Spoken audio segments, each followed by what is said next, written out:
born out of risk, strife, persistence, and triumph. Our achievements define us as humans.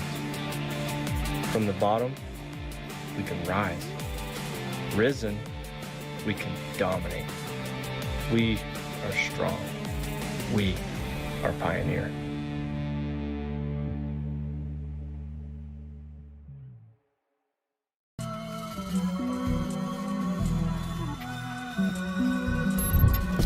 I never lose, I always win.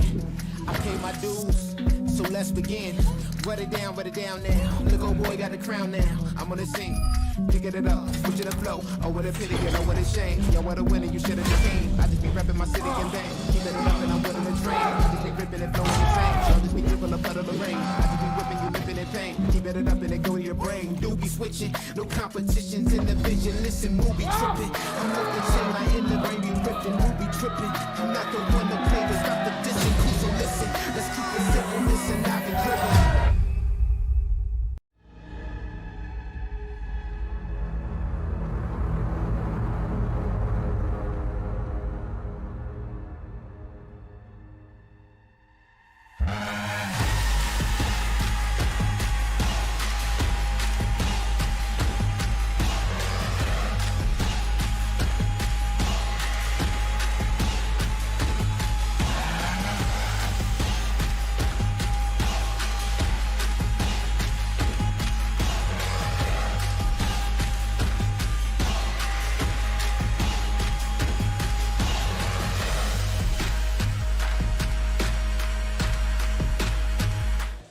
What's going on, boys and girls? We are here in beautiful Miami, Florida, getting ready for the Ghost Clash. This is day one of our lifting. We have our amateur lifters, but just like every meet, amateur lifters are still entertaining, and we can definitely see these people on a pro stage one day. Isn't that right, Mr. Garrett Fear? Absolutely. It is me, Mr. Garrett Fear, and that was my buddy over here, Angelo Fortino.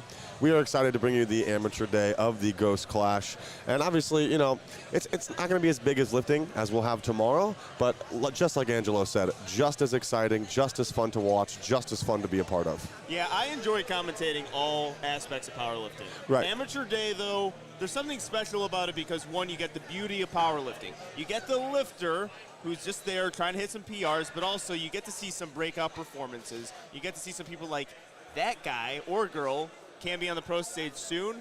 I saw that in a lot of meets, and man, I just enjoy it. I enjoy the amateurs competing. I also love, like, watching people make mistakes. Yeah. As awful as that yeah, sounds. That's on par with right. you. Watching people have their growing experiences inside the sport, watching competitors like make a mistake and just learn, like, oh, no, next time maybe I should open lighter, or, you know, learning things about depth or so on and so forth. There's something about the vulnerability to being a competitor on an amateur day versus a pro day, typically speaking, where I'm just a little bit more invested in that type of atmosphere. Yeah, I agree with you. And also, if you're viewing this on the live stream, there's something to always learn. Yes. And we're going to be offering that commentary as well as far as attempt selection, what we saw as far as technique goes. It's something to always observe. It's something to study if you're a student of the game, observing not just the pros, not just the elite level lifters, all the lifters in this sport. So we are getting right now the bar loaded. Yes, we're getting the bar loaded for Brianna Donatucci. She's going to be opening up at 107.5 kilos. All of this Ghost equipment also just looks so clean. Yes. All well, right now you are looking at our beautiful faces, but once we get onto the platform, you're going to see the monolift. This is WRPF meet. We have the monolift for squats, and the Ghost equipment looks fantastic. Absolutely. Also, I got to think we have, Brianna Donatucci on the platform. Thank you for having an Italian just right on the platform as we start. Absolutely. That is perfect for me. I love it. I'm going to speak in my hands the entire time. So this is it's a great start to my day. Yeah, and segueing here, this will be the first of the WRPF PPC Pro Powerlifting Championship Series. This will be the first stop of the year. So far, they have planned 5 total stops, the Ghost Clash being the first. If you guys have seen the new point system they have introduced, a way to kind of pay more competitors, not just the top 3 people, it is something spectacular, and you guys should definitely go check that out on the WRPF's website. Yeah, I love what the WRPF is doing there. I saw it. You sent me it. It looks great. I think the point system is fantastic for lifters. You know, just getting the money spread out a little bit. I think the problem in a lot of these feds, like, you see 1 or 2 people consistently getting paid. I wouldn't want to go to a meet where I know that, not that I wouldn't want to go, but, you know, if I were trying to make some money and I saw John Hack, Chad Penson, and Dan Bell on the lineup, it'd be very hard for me to go, okay, they're paying top 3. Like, am I really going to go? You know, so it's really cool to see feds looking into dispersing these payouts a little more thoroughly amongst competitors who are spending their time and money and hard years they've spent in the sport. You know, it's just nice to see everyone get a little bit of the pot. Yeah, I'm very excited for that. And also, it's going to motivate a lot of lifters to get involved in powerlifting. That's a big thing with powerlifting. Get more people into the sport. And that's why we've been doing a great job with this. A1 Digital providing us with great live stream for per a pro usual. Level yeah. Pro level meets require pro level production. Live streams, yeah. And A1 Digital is helping us. This is going to help people get into the sport. Pro stuff, live stream stuff, and great lifting. Yeah, pro level powerlifting productions. Yes. Absolutely. That's going to be our sub company. I love it. Absolutely. All right, we are going to get over to the lifting now. We're going to check out the action here. And our first lifter is going to be Brianna Donatucci, taking 107.5 kilos. First squat of the day is always interesting. Oh, I hope too many competitors don't walk out too far. That banner's a little tight there. Yeah, I noticed that. Looks like a solid squat from Brianna. Solid opener. And a good lift. Battle Donatucci, very good. I'm curious to see how the judging is going to be today. Yes, I saw some things. We talked about in the 2 White Lights preview. If you guys are still wanting to listen to that preview, definitely check it out. Go on 2 White Lights, see what we talked about. And that was one of the points of concern, or one of the topics that we discussed, is just the judging. And it's not so much the federation, in my opinion. I know people have a differing thing. It's going to be with the wrap squats. Right, yeah. I think no matter what federation, no matter what competition it is, wrap squats always have an element of controversy involved to it. Absolutely. So, yeah, like we're going to see it, and you know, maybe we get a little taste of it today. Now here is Yaniris Maldonado taking 107.5 kilos.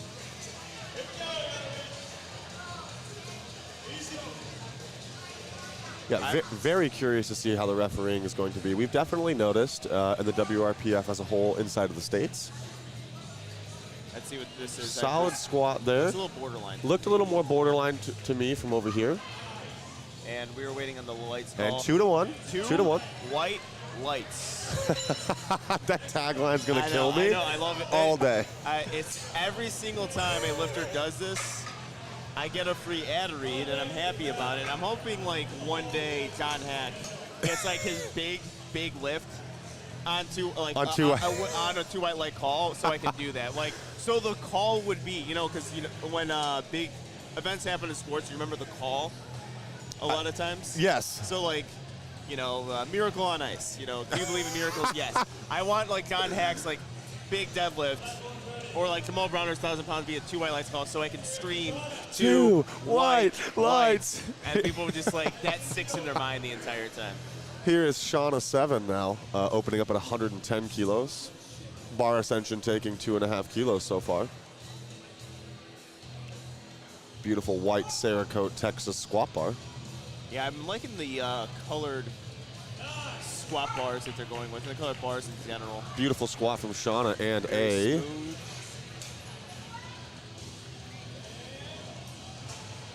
Waiting a little bit. This is, all right, and also I'd like to mention we are using lifting casts. We are using lifting casts, and lifting cast is digital. So 2 White Lights lift, Lifting Cast is digital. Sometimes it's delayed a little bit. Yes. And you guys are following along. Actually, go on liftingcast.com. Go on WRP Ghost Class Amateur Day. You can follow along with the action as it goes. I love Lifting Cast. I'm a USA Field guy. Yeah. So I enjoy it, but the only problem with it, occasionally, it takes too long to load onto the screen. But then the judges might pull out cards or thumbs up. Yes. Here's right. Jennifer Ano now, taking 110 kilos. Got to see her lift a lot in my life. Trains at Surge New levels, or formerly at Surge New levels. Illinois lifter, looking like a very good squat. Very from her. solid opener from her there. 3 white lights, fantastic. Also, a thing I'm curious about is, and this is, oh, we forgot to put the bet sound. We did. Man. So The bet is, how long will it take for someone to mistake the commentating booth as a scores table? And at our previous meet that we did, it was before the meet started. And we were 3 lifters in. We forgot to set the over-under. It's going to be a big gambling weekend, so we got to get on top of this. Oh, yeah, Super Bowl. Yeah. Crystal Hale coming to the platform now, 115 kilo opening squat. You can see her boyfriend and coach Shane Hunt off to the left side of the platform. One thing I am curious about with the monoliths, how many people utilize the monoliths? On the amateur day, I think it's going to be a considerably less amount of lifters, whereas on the pro day, I believe the majority of the lifters will be using the monolift. Yeah, and that is a technique in of itself. Yeah, picking off of a monolift, very smooth. fast squat. Excellent job. Hey, good lift. Yeah, picking off the monolift is it's an entirely different approach to the squat. You know, when you're not walking out and you're not kind of taking this more athletic approach to finding your stance, you know, I definitely notice a lot of times the pick out of the monolift can look a lot shakier, a lot less stable, just overall like not as strong of an option as a walkout. Yeah. Now, that's the thing, was utilizing a monolift with something like a 1,000-pound squat is a very different story. Yeah, absolutely. Interesting thing, I've competed with a monolith before, but never used it, if that makes any sense.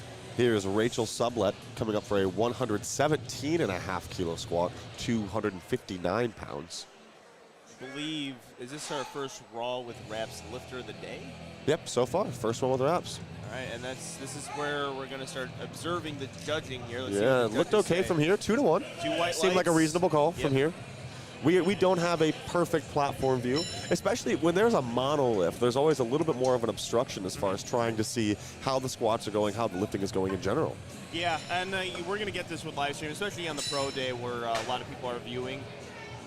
We may say some things that we don't have a full view on. Correct. So we are going a lot on the replays, the delay Yes. we see on the live stream feed. Yes, keep in mind, those out there watching, our word is not absolute. We're No. here to simply tell you what we're approximately seeing. That's not necessarily what the referees are seeing. And if you guys have watched any sports broadcast in your life, the commentators are sometimes just way wrong. Yes. So we're no different. Here's Kristen Vilcek now, 130 kilo squat opener, 286 pounds. Set up, using the monolift to its full Yes. advantage. Very Deep squat. Little tough finishing it. Maybe a tad heavy for an opener. We'll see if maybe she gets some nerves out. That's a good lift. Well, that's another thing with observing some of these lifters where I'm not too familiar with, and watching them hit their sticking points. Yes. And I kind of coming to a point like, okay, is that a legit sticking point where you're judging RP, or is that something consistently they do? So if it's consistent with what they do, then you can judge your RP based on that, and that will decide your next attempts.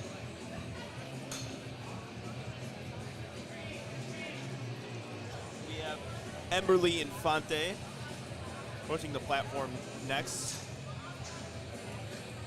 130 kilos being loaded on the bar for Emberly Infante. I can't wait for you to mess up people's names. Yeah. You actually been kind of taking over play-by-play, which will force you to actually announce the names. I'm like, I take it. It's just habit. You and I are going to have some working out to do, considering this is only our second time commentating together. Yeah. Very slow descent squat, very smooth. I like that. I'm a big slow descent guy, and 2 white lights as well. 2 white lights. 2 white lights. You got to pause in between. 2 white lights. Nice. That was seductive. Oh, thank you. That is the goal, actually. I want to get a little bit of that golden voice going today, kind of try that out. I was thinking about starting to commentate boxing matches.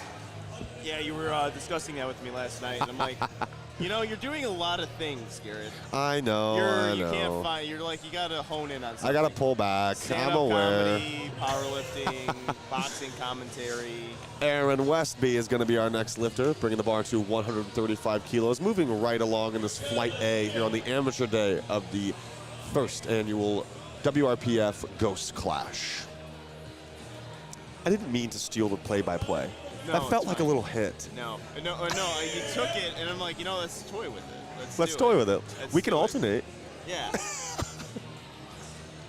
Here's Aaron, 297 pounds. Very fast. Very smooth. Let's see what the judges say. One of the more, three white lights. One of the more undeniable squats we've seen so far. How do you feel about, you hear a lot of people say, leave no doubt. It's a common phrase when talking about squat depth. Do you think that's something where you should kind of attempt to cut it as short as possible in order to make the squat, quote unquote, easier? No, I would say lift the way you lift. Lift the way that's going to be most successful. But that would apply in the gym. Make sure you're practicing proper squat depth. Yes. Here's Brittany Lisa, 137.5 kilo opener, first 300-pound squat of the day. Take a solid walkout here. Oh, yikes. Good job from the spotters and loaders. Yeah, great there. job from our spotters and loaders, but maybe it was too heavy. Maybe she cut weight. Who knows? But it looked tough. Yeah, first missed attempt of the day. Yeah. Not a lot of confidence for me as far as hitting that attempt on a second. Yeah. You never know, though. We've seen some things last time we commentated with hybrid, like just some iffy openers. Right. And then something was corrected. Again, that's why I really enjoy watching the amateurs compete, because you start to learn about them. You start to really observe how they lift, and that's a great thing about this sport. Here is Olivia Donato, also taking 137.5 kilos, 303 pounds for her opening attempt squat.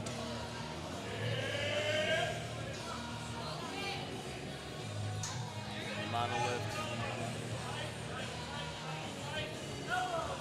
That was an excellent Very squat. fast. 3 white lights, fantastic. Yeah, nice, smooth, slow to set down, fast coming up.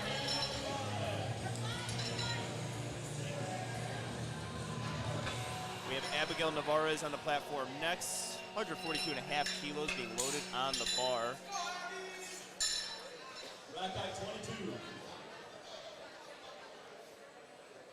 We have a raw with wraps lifter. Getting herself walked onto the platform. Again, I think the wrap squats are really what are going to tell us how consistent and how accurate this judging is here Well, today. it seems the clamps are being put on the raw lifters, so that might tell you something. Ooh, walking out too. Gotta respect it. Raw with reps and walking out with a monolift. Very slow to set down, trying to find that groove. Well, she left no doubt on depth on that. That was a deep wrap squat. 3 white lights. Always great to see from a wrap squatter, Yeah, that especially was in a monolift. Deep.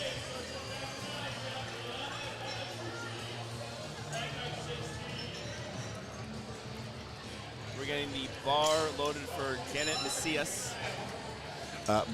Actually, Brianna Donatucci, I knew you were going to make this mistake on... Where is it? Oh, did it go back up? Yes, it Oh, did. and you knew it. You I didn't say knew anything. it. Of course 'Cause I didn't say anything. I have it zoomed. I have it zoomed onto it, and he saw that I wasn't completely zoomed out enough.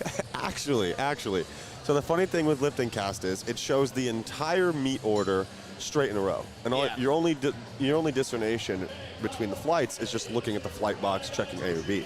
I made the same mistake my first USAPL meet coaching. Okay. Yeah. All right. Well, good thing you made a coaching. So Brianna really gets her space on this, and it's hitting the banner just a little bit. 112.5 kilos for Brianna's second attempt, 248 pounds. It's up the hips.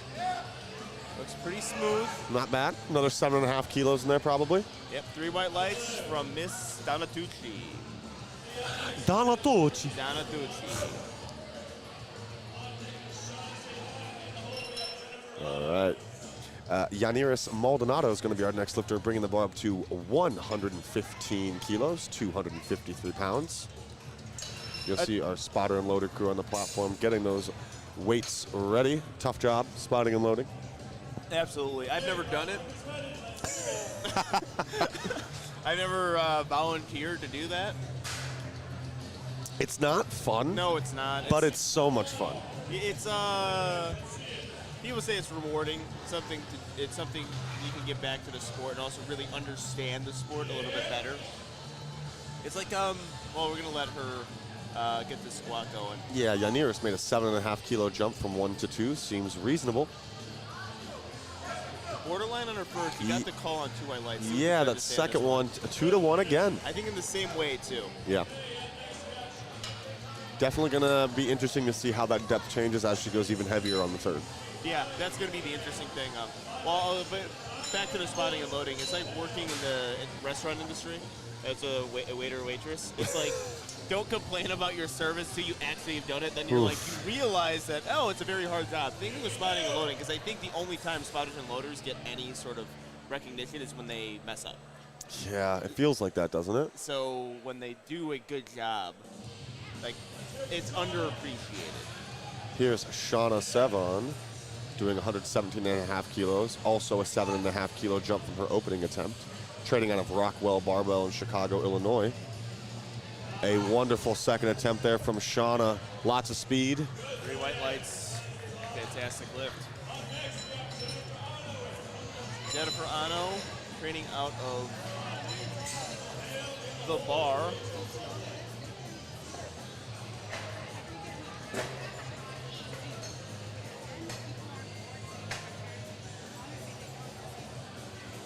Getting the bar loaded for Jennifer, 120 kilos. That is a 10 kilo jump from her first to second.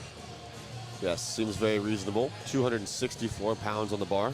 2 straight Midwest lifters too. I'm happy to see that. Lots of Midwest lifters here today. Yeah, it's a fun thing. Florida and like the Midwest are like connected as far as powerlifting meets go. It feels like I just see a lot of people from the Midwest. We call those snowbirds. You do. Call those snowbirds. All right, that's interesting. See how Jen handles his second attempt squat. Oh. Bar rolled on her just a little bit. It got onto the upper back there. No lift for Jen. 10 kilo jump, I think, is a... In this range, a little hefty. Yeah.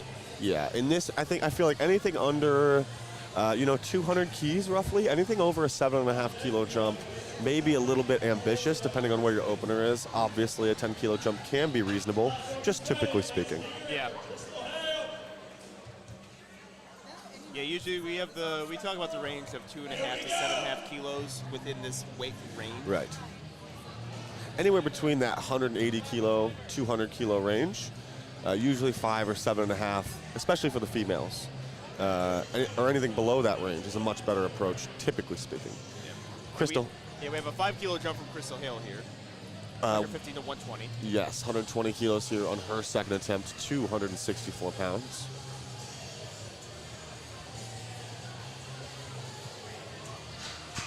Her first squat moved very, very well.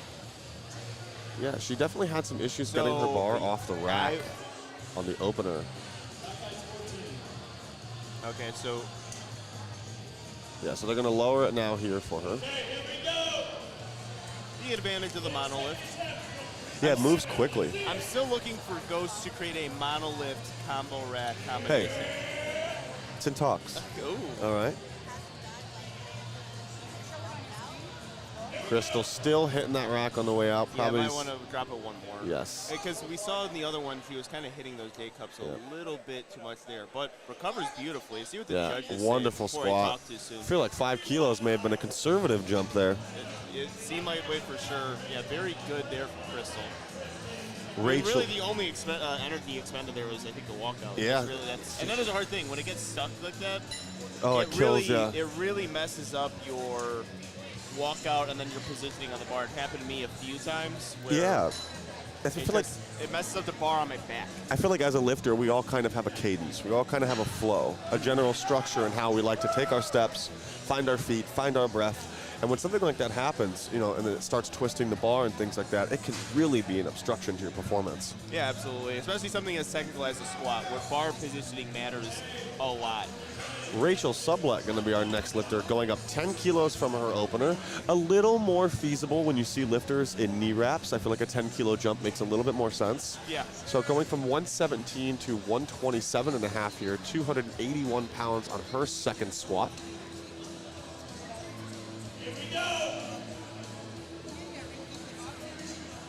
Also walking out a wrap squat with the monolift. Gotta respect that. A lot different from walking on a raw squat. That looked high to me from here. There And you've got 3 white lights. Well, this is going to be actually very good. It's going to be more evident during the pro day. You're besides me calling these wrap squats. Right. Where I'm not going to lie, I'm not familiar with the art, the discipline as the wrap, Right. known as the wrap squat. You know, judging a wrap squat when you're right there is considerably harder than judging a raw squat. Yeah. With more material around the knee and then kind of an alteration to the actual squat technique itself, you'll notice like a little bit slower descent towards the top and a very quick descent towards the bottom end of the lift. It's very common. It's kind of a way lifters attempt to quote unquote disguise depth is by speeding up towards the bottom end of the lift. All right, we have Kristen Vilcek on the platform attempting 137.5 kilos. 303 pounds.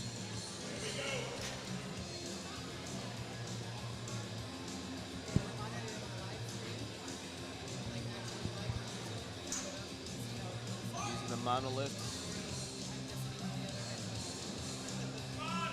Interesting way of getting her hips under her there. 3 white lights. Fantastic, it works for her. Yeah, I think definitely a lifter you're going to want to see work on composure a little bit. Looks like she's just a little bit too antsy, a little bit too excited, pulling the bar off the rack, starting the actual squat, you know, kind of jerky going into it. Yeah. But again, things we're more likely to see here on the amateur day. Yeah, very interesting here from Brittany Lisa. Missed her first attempt. Seemed to be, Just too heavy. yeah, wasn't technicality. A lot of factors go into that. Exactly. We're hoping, of course, that she rebounds here and finds her squat. 137.5 kilo repeated opener here on the second for Brittany Lisa, 303 pounds. Very nice. very Looks good. like she hit depth there as well. And a good lift. 3 white lights, fantastic. So you were wrong. I was wrong. You were wrong. Absolutely. I'll be wrong more than you today. All right, we'll see I about will. that. You know what? That's the thing. You're going to be blind taking, or you're Exactly. going to be hot taking all over the place. Yeah. I'm probably not. Yeah, I'm also So- very willing to be wrong. Yeah. I'm very willing to watch something, give my immediate opinion, my immediate reaction. I have a massive ego, so I don't like ever admitting that I'm wrong. Well, I have a big head, so it's something Yeah. we have in common. But small hands. Oh, yes. Here's Emberly Infante, 137.5 kilo second attempt, 303 pounds, 7.5 kilo jump from her opener. That's coming up. Looked a little borderline, and it Yeah. was borderline. 2 red lights on that. Great call there from the referees. Absolutely agree. I think we're seeing more red lights on the raw lifting, Yeah. which is easier. So you do have to take that into consideration at this type of meet because they're judging both, and it seems then it seems like there's a zone Right. for wrap squatting and then raw squatting. Right. So, yeah, I agree with you there. There is going to be some sort of discrepancy between the refereeing and wrap squatting and raw squatting, which isn't necessarily ideal, but just, again, with the complete alteration to the way the squat looks, the way the squat moves, the extra material around the knee, it's definitely a harder distinction to make. Yeah. I have Aaron Westby on the platform, 147.5 kilos. Pretty big jump from 1 to 2. He handles this, 142.5 kilos. And 2 red lights. So that's our second straight with raw lifting.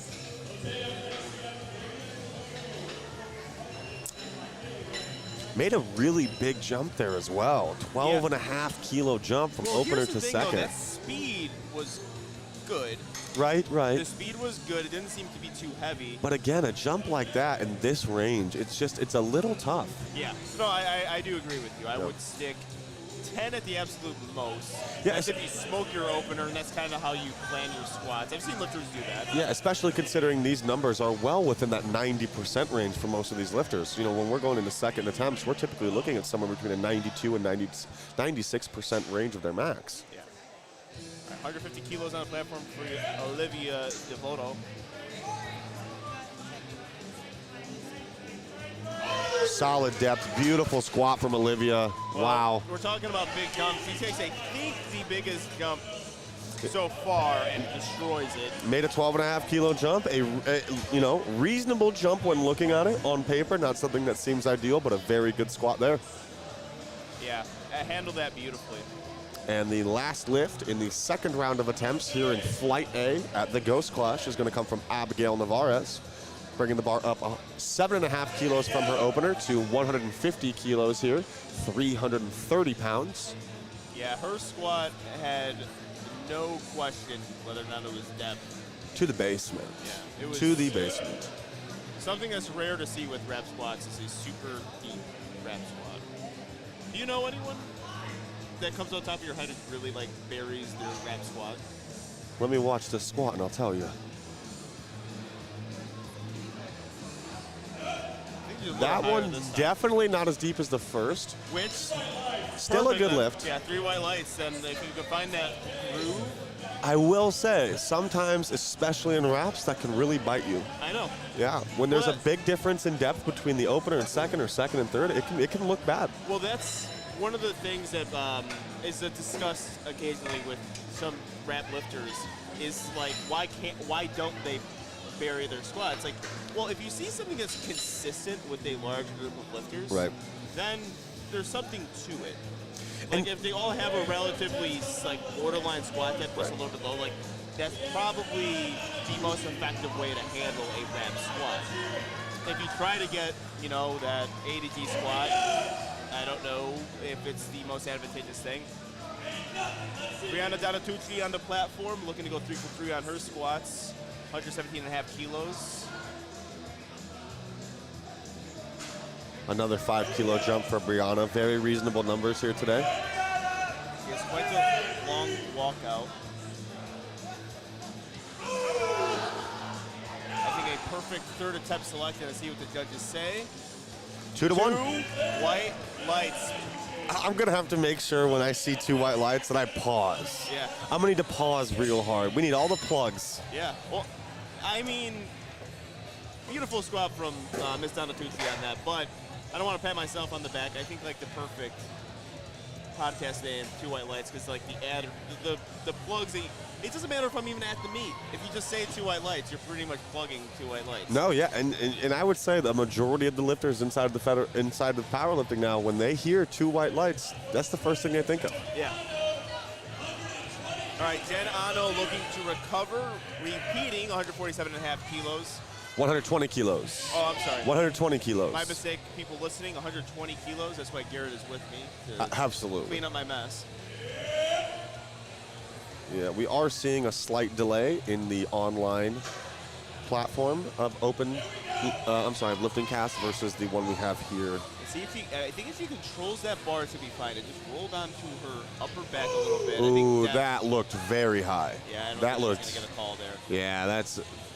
Well, it was 2 red lights to start, yes, and 2 red lights again, and I think the judges.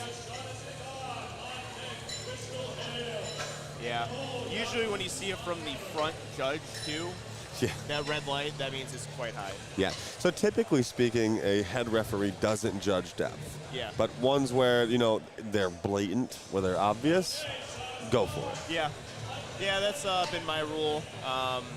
I don't know that, but then it gets iffy when you see 2 white lights and a red from the head judge on depth. It's like, wait, what's going on here? Yeah. I've seen that before.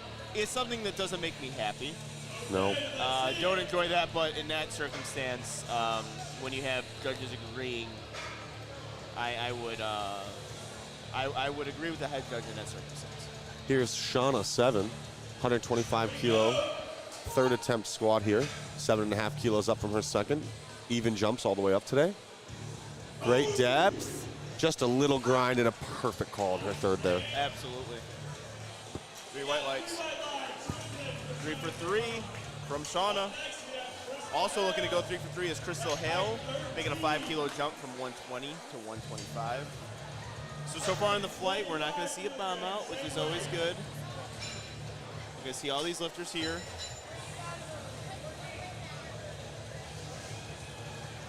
Getting the proper rack heights. You know, I don't know how to work a monolift still. I'm not surprised. I'm not surprised. Someone yesterday was asking me how to use one. I'm like, dude, I'm sorry. I just don't know how to use it. There's a lot of tricks to it, too. That hydraulic pump is at an angle, so there's some funny things that happen. Sometimes it just won't work, and there's just like weird tips to a monolift. I seen one burst, the hydraulic thing, when I was in England, Manchester, England. Here's Crystal Hale again, 125 kilo on her third attempt. 5 kilo jumps the whole way up. I will say every attempt has been extremely conservative today, in my opinion, and I will almost guarantee that this. Yeah, her squats have looked really tight, like we said on our other ones. A walkout, her hitting the J hooks was the only thing that was causing her some issues. Oh yeah, conservative across the board. Yep. Probably even had another 7.5 in there. 3 white lights. I might take a research on Crystal's competition history and see how her competition. Sometimes you see this from competitors who are relatively new to the sport. They're just smashing PRs. I believe this is Crystal's first meet. Okay, so there you go. So, you know, you're just trying to get something on the platform. You're trying to get some numbers on there and hit some PRs, and everything's a PR. Everything's a PR. We'd love to hear that. Yeah. Yanniris Maldonado on the platform now, 125 kilo third attempt, making a little bit of a questionable call to do a 10 kilo jump on her second attempt and third attempt here, whereas she did 7.5 from opener to second. Personally, I dislike that, but we'll see how she does here. See how she handles it. She's looked great so far. I think Mr. Fear was right on that one. Yeah, you know, there's just something weird about having a higher difference in the attempt selection from 2 to 3 versus 1 to 2. Yeah.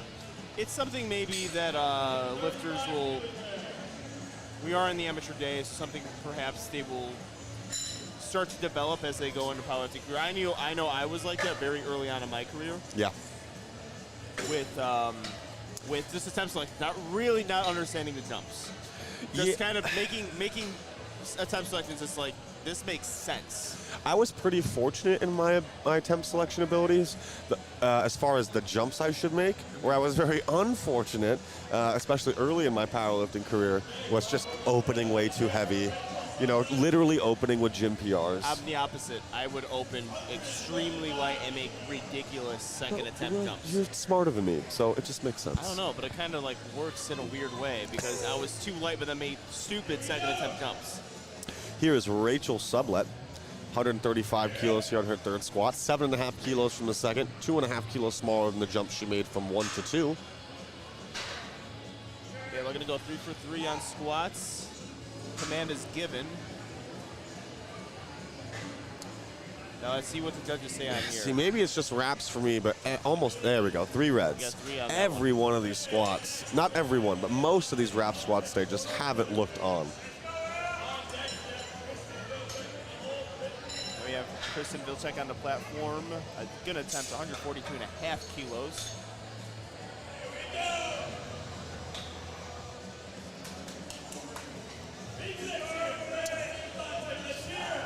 Loving this camera work by A1 Digital today. Yeah, A1 Digital killing it as always. Also, the graphics on this meet. Absolutely wonderful. Oh, it's looking, now that, I'm a big graphics guy. Constant improvement, meet to meet from A1 Digital, and it's something I absolutely love to see. Ana Perez and her team are absolutely wonderful. Here is Emberly Infante, Went up 2.5 kilos from her missed second on depth. Here's 140 kilos. Perhaps the extra weight made her get depth. Let's see what the Looked a judges little say. deeper than the last one. Still no lift. 2 red lights. Great job there from Emberly, though. Still a great attempt day for her. Just wasn't quite there. Definitely.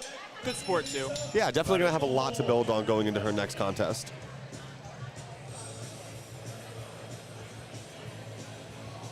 All right, Brittany, Lisa, oh, I'm sorry. Krista Vilcek. I apologize. 142.5 kilos being attempted. We're going to go 3 for 3 on her squats. Trying to find that shelf on low bar. This is a little tighter. She got a little loose last time. Looks like a little better with the composure. Wow. Perfect third attempt. I think that's going to be a 3 white lights lift. No, even better, a 2 white light lift. Fantastic job, 3 for 3 on squat.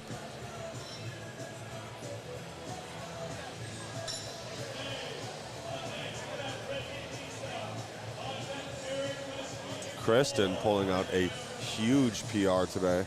That was a 17.5 kilo PR for Kristen. That is absolutely massive. Just from November. Wow. All right, Brittany Lee's having an interesting day. Missed her first attempt. Looked to be on strength. Came back and rebounded very, very well in her second. Could just mean perhaps lost in tightness. Maybe the bracing wasn't right. Let's see if she can potentially take what was, I'm assuming, a planned second attempt. This will match her current all-time meet PR. Let's see if she can grind through this. Wow. Oh, I thought she had that for a second there. I agreed. No lift for Brittany Lisa. Great attempt from her today. Great job at least getting a squat on the board after how that opener went. Yeah, very good job of composing herself. Not easy to do. I know I definitely have not been very successful with it as a powerlifter. As we get the monolift adjusted.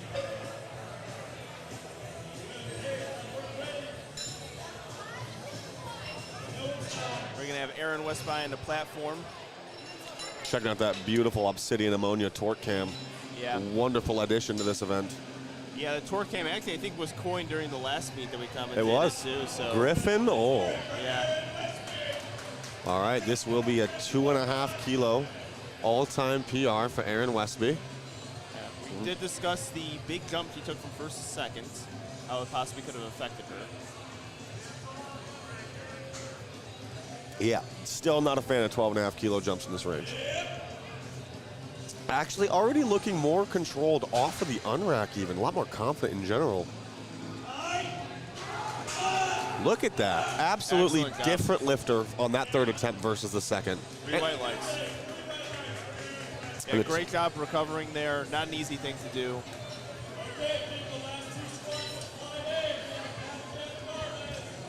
Flight A is coming to an end with these last 2 squats. Abigail Navarez and then Olivia Devoto on the platform.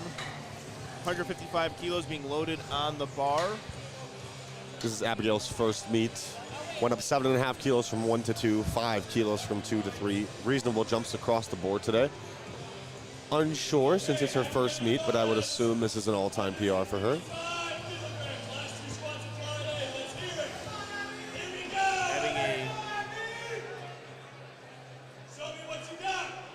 pretty successful day, has earned, I think, nothing but white lights. Handlers are Blake and Shelby LeHue.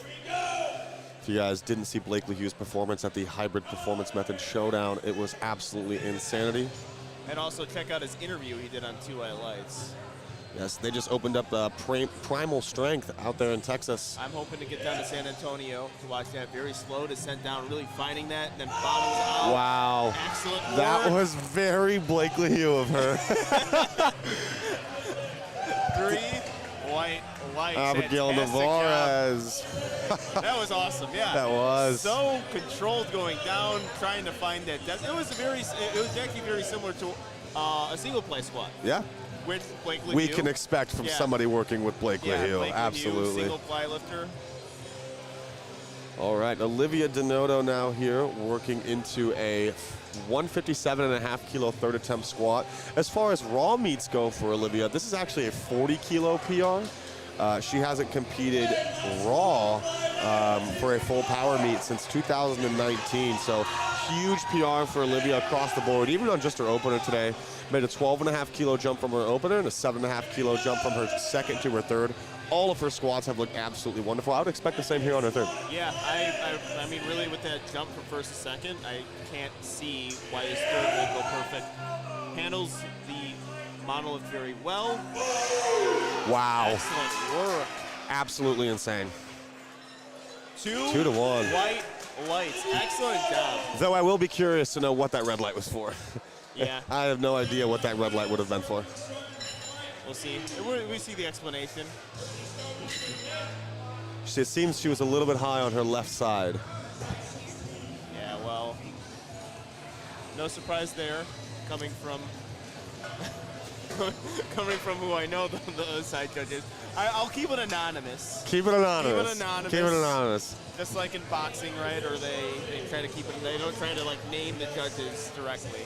Yeah, so that for that first flight, pretty solid job. No bomb outs. A little bit of some scary happenings there. Brittany Lisa, for example, missing her opener, retaking on her second. Still a pretty tough squat. A couple of 1-for-3s, but no bomb outs. Yeah, good to see that. We saw some really good attempts.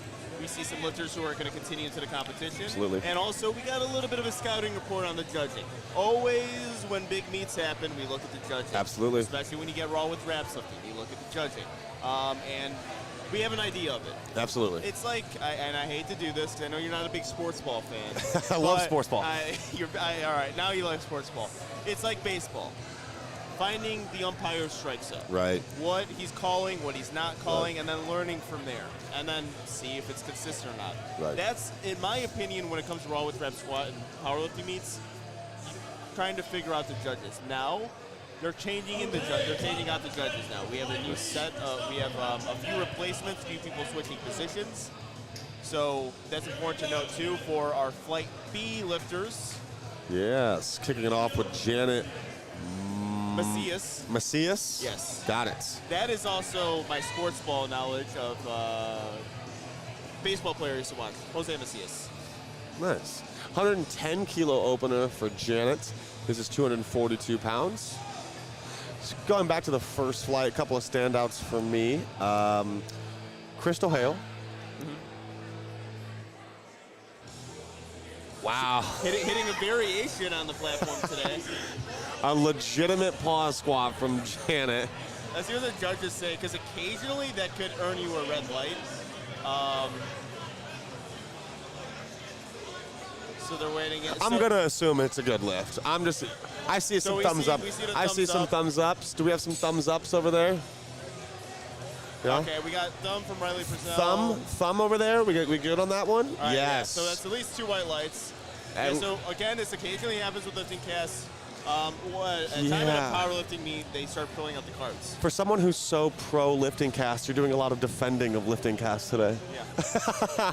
I am unofficially sponsored by Lifting Cast of how much I talk, how good they are.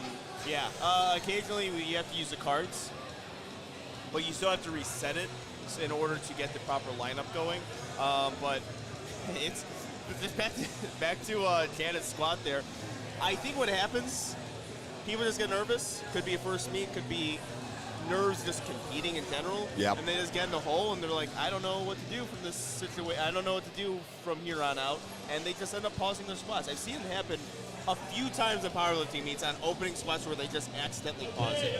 You know, I actually used to coach a guy who was stationed in Afghanistan. He did a powerlifting meet over there. They actually gave you an up command on the squats. Yeah. Yeah. And I think people who are new to powerlifting think that's going to happen. Right. Due to like, I'm going to get a up command, right? Like, nope, that's not Ben. In the U.S., absolutely not. Alex Salazar going to be our next lifter. 115 kilos. Nice smooth opening attempt. And that is going to be, the suspense is killing everyone in attendance today. Lifting cast, if you make me look stupid, I'm going to be very upset. Yeah, well, you're the one who wanted this, man. See, this is what happens when you deviate from the plan. Yeah. Was that the plan? And 3 white lights for Alex Salazar. Megan Walton's going to be our next lifter, bringing the bar to 117.5 kilos. I still stand by lifting cast as far as a viewing experience on a live stream. Absolutely, and I completely agree with you. What happens is, like, this happens, so you have to get the thumbs up or the cards out. The red light or white light cards are key. It has happened at meets, mostly local meets. Like national level meets, you don't really see it too often, where it's a delay.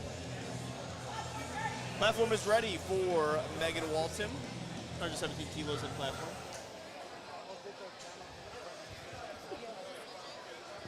Here we go, 259 pounds for Megan Walton's opening attempt. Very smooth walkout. Here we go. Good bar position the entire time. Great job there. Carrie Ann Van Lattingham. What a name. Best name so far. It even rhymes. Yeah. The syllables match. Carrie Ann Van Lattingham. Carrie Ann Van Lattingham. That's a name. That's a name I never want. get sick of saying. I want Bruce Buffer to announce that. Yeah. Carrie Ann. Carrie Ann Van Lattingham. By the way, I can never tell how loud I am on the live stream. Oh, we just gotta own it. And how loud the meat is. We just have to own it. Yeah. 120 kilo opener here for Carrie Ann. 264 pounds. Wow. Beautiful squat from Carrie Ann Van Lattingham. Van Lattingham killed that one. Longer saying her name than the actual squat set. I enjoyed it all. If you're asking me, I enjoyed it all. All right, I am going to be going solo right now. Garrett has to be leading it for a bit. He does a lot in powerlifting meets. So now we have Alex Adams on the platform. They're going to get the bar loaded for her.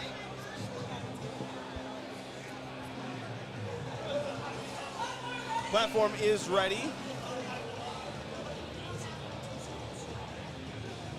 Got to watch Alex Adams lift a lot when I used to train at Surge New Levels at her home gym in Carroll Stream, Illinois. Puts in a lot of really, really good work as a lifter.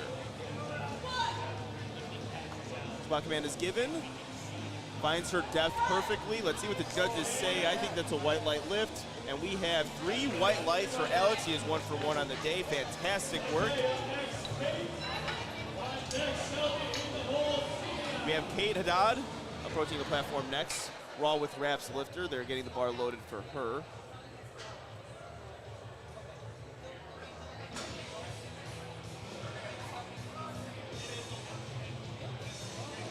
Bar is loaded. Now we're going to see our first example of what the judges call as far as depth goes with a Raw with Wraps lifter. It is always important to kind of track that. She walks out her squat. Got to respect a Raw with Wraps walkout. Much different game than a Raw walkout. We're going down very fast coming up. Let's see what the judges say. I believe that is a 3 white lights lift if my eyesight is good. And it is a good lift, fantastic. Yeah, the screen went small on me for a second and I was able to just, with the terrible eyesight I have, able to see 3 white lights. So that to me looked like good depth. I don't have Garrett Fear to really analyze the squat depth as far as Raw with Wraps. That's his expertise.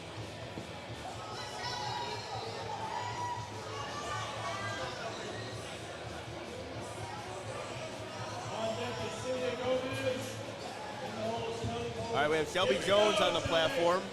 I apologize for the delay there. Our computer screens are loading, so I'm going off what I see on the platform. Using the monolith very well. You know, Shelby handles this squat, very composed squat. That looks to be very smooth. Let's see what the judges say. 3 white lights, fantastic work from Shelby. Oh, I know, Garrett took his hot spot, so that's why I'm not getting the feed on my laptop. So I'm gonna have to be looking right now onto lifting cast on the platform. We have Celia Gomez on the platform attempting 145 kilos. believe a Florida lifter. Competing at Ghost Clash. We were getting the bar loaded for her. Looks like the platform is ready. Celia Gomez. Raw with Wraps lifter. Always curious to see how they handle the unrack, potentially the walkout if they decide to take a walkout. Still, even with that monolift, like we said earlier, the monolift can be a technique in of itself, learning how to work it. And her rack height is very low.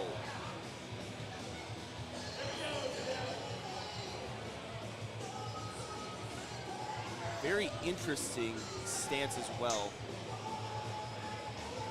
All right, they got to re-rack that. There might have been a misload there. Might have been a misload.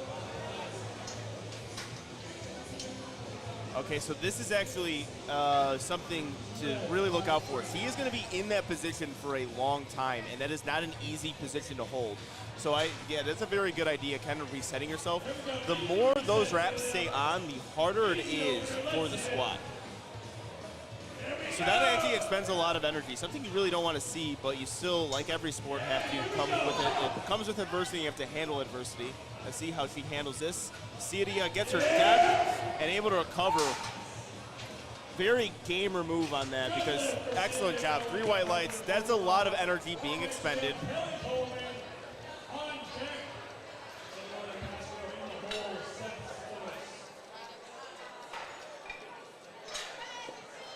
And we have Kelly Coleman, 157.5 kilos being loaded on the bar for her.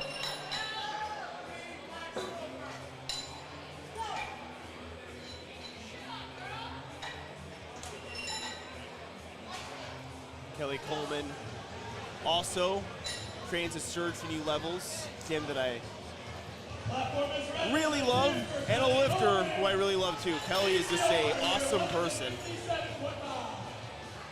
Puts in a lot of real hard work at the gym. Told me yesterday, best prep of her life. So I am excited to watch her compete today.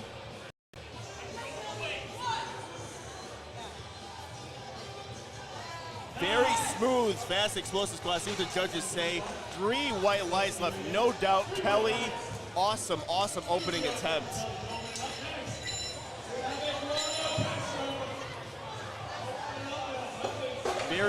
Very smooth opening squat from her.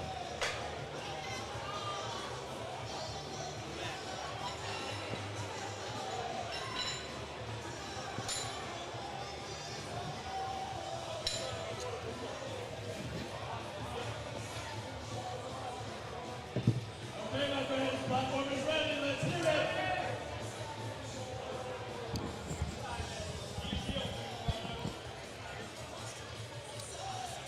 Eduardo Castro on the platform now, 167.5 kilos for his opening attempt squat.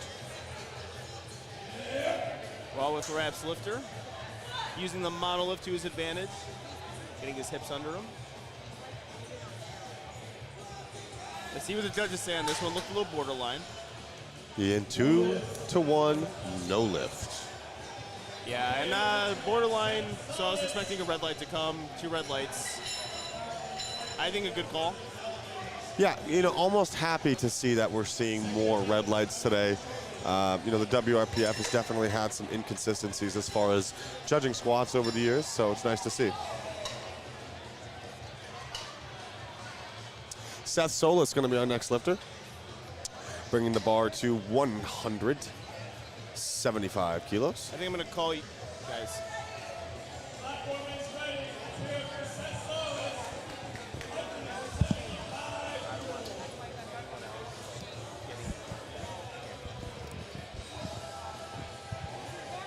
I actually think you messed up this name. I think it's Solis.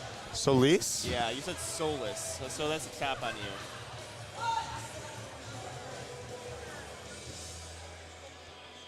Looks like the smooth squat. Let's see what the judges say. 3 white lights. Good job from Mr. Solis. And our last squat in the first round of attempts of flight B will belong to Dylan Belvins, bringing the bar to 205 kilos, 452 pounds.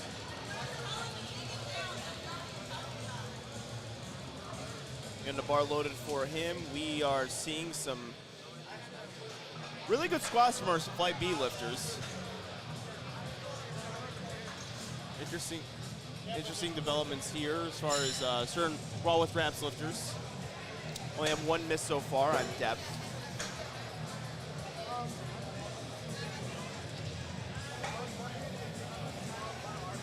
Again, following along with lifting casts. You guys want to do that as me so you guys know the actual lineups and actual people who are about to come and on the platform.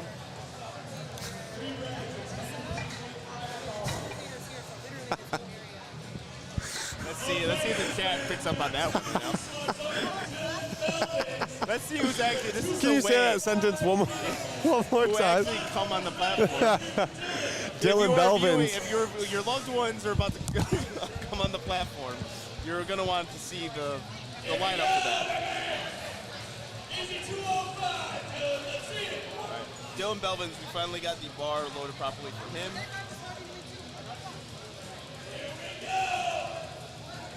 $205 kilos, 451 pounds. We were having some problems with lifting cast displaying what we were supposed to be loading. Angelo, any issues? Ooh, very deep squat, but way too heavy for an opener. And the rack height also was set, I believe, too high. Yeah, you know, we're seeing a lot of high racks today. Well, here's the thing. Testing your rack height. Some people do it in a way that's like they put on the flats. They put on flats to do it, and then they put on squat shoes on the platform, and it just like adds like a half inch where they're off. It's happened to me before where I had to adjust my rack height from first to second attempt because I'm like, I don't know what it was. I don't know if I'm getting like a lower bar position now that I'm on the platform, that I'm actually loose now. But that has happened, and you know, no different from the combo rack to the monolift. It's going to occasionally happen to people. I just choose to generally nearly quarter squat off of the rack. Yeah. For me, I kind of get a little bit of a better brace. I get a little bit of better footing. I'm a little more stable in my steps, and I never have to worry about hitting the rack, you know? Yeah. I've done that in competition as well. In the gym, I try to expend as least energy as possible. Right. Where if I'm doing multiple reps, I don't want to really take too much out of my walkout. Janet Macias.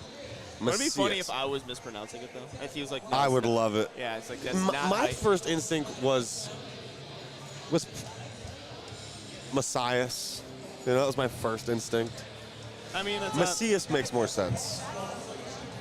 Janet Macias coming to the platform now to kick off the second attempts of Flight B squats here on the open day of the Ghost Clash, brought to you by Pioneer General Leathercraft. We love Pioneer here. Me and all my friends, me and all the homies got Pioneer belts. Oh, yeah, and we really are starting to love Pioneer more on Two White Lights. They give so much to the sport. Matt Haddon is one of the greatest people you will ever meet. Yeah. Janet Macias on the platform now, 120 kilos, 264 pounds, second attempt.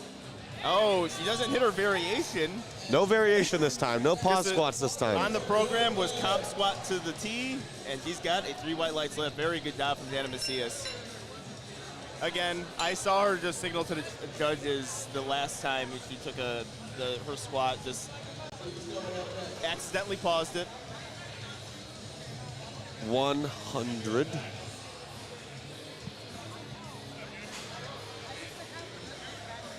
I actually think that Okay, up next we have Alex Salazar. While you are collecting your thoughts here. Sorry, that we're having some issues with the lifting cast displaying the loading. So for a second, I thought maybe that previous attempt was misloaded, but one of our spotters loaders was just pretty fast. Oh, so nice. yeah. So here, Alex Salazar, 122.5 kilos, 270 pounds, competing in the 132-pound division, well over 2 times his body weight, and a good lift for Alex Salazar. Excellent work. We have Megan Walton up next. Alex goes 2 for 2. Megan's looking to go the same way, making a 5-kilo jump from 117 to 122.5 kilos. Platform is ready.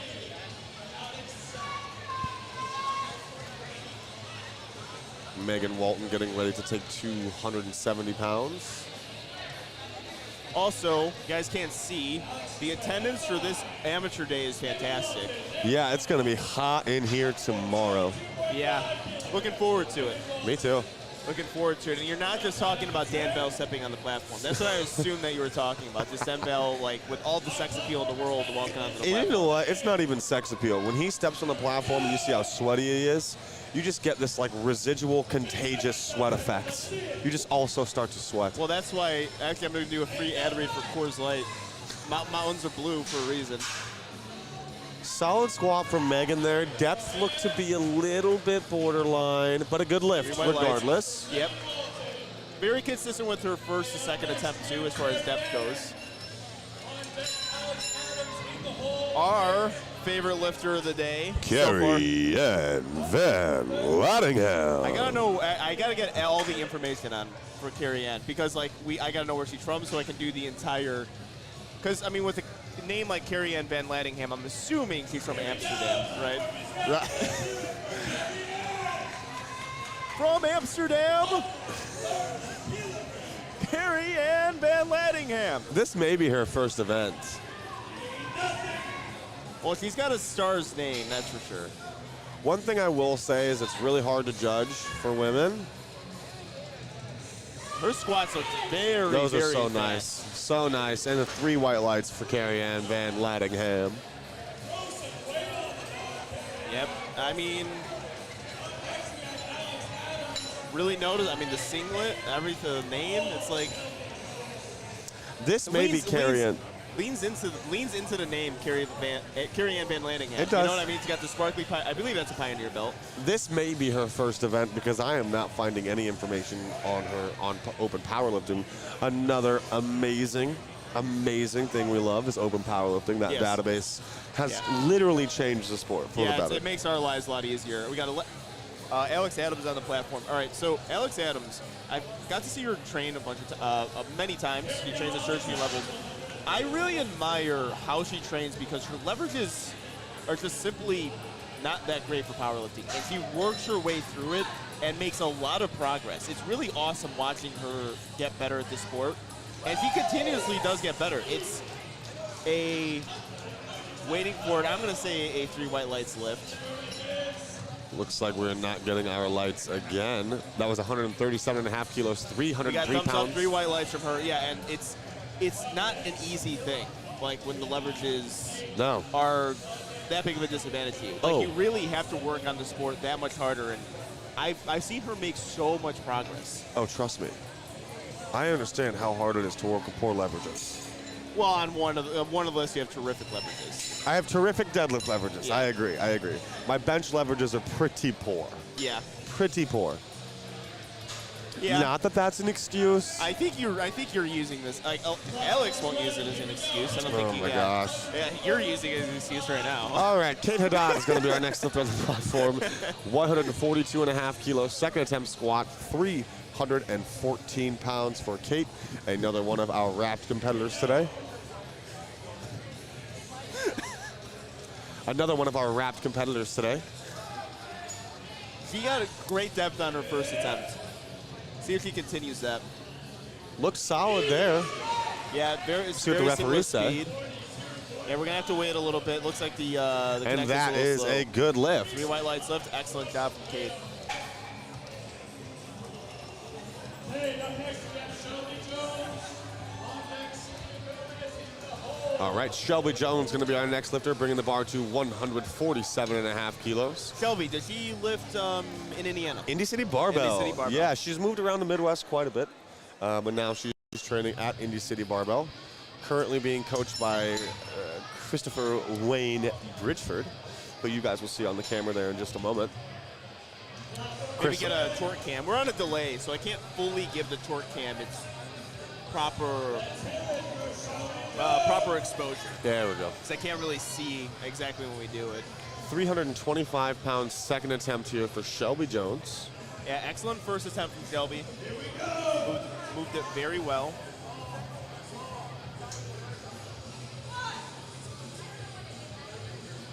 And as a model lifts well, slow descent down.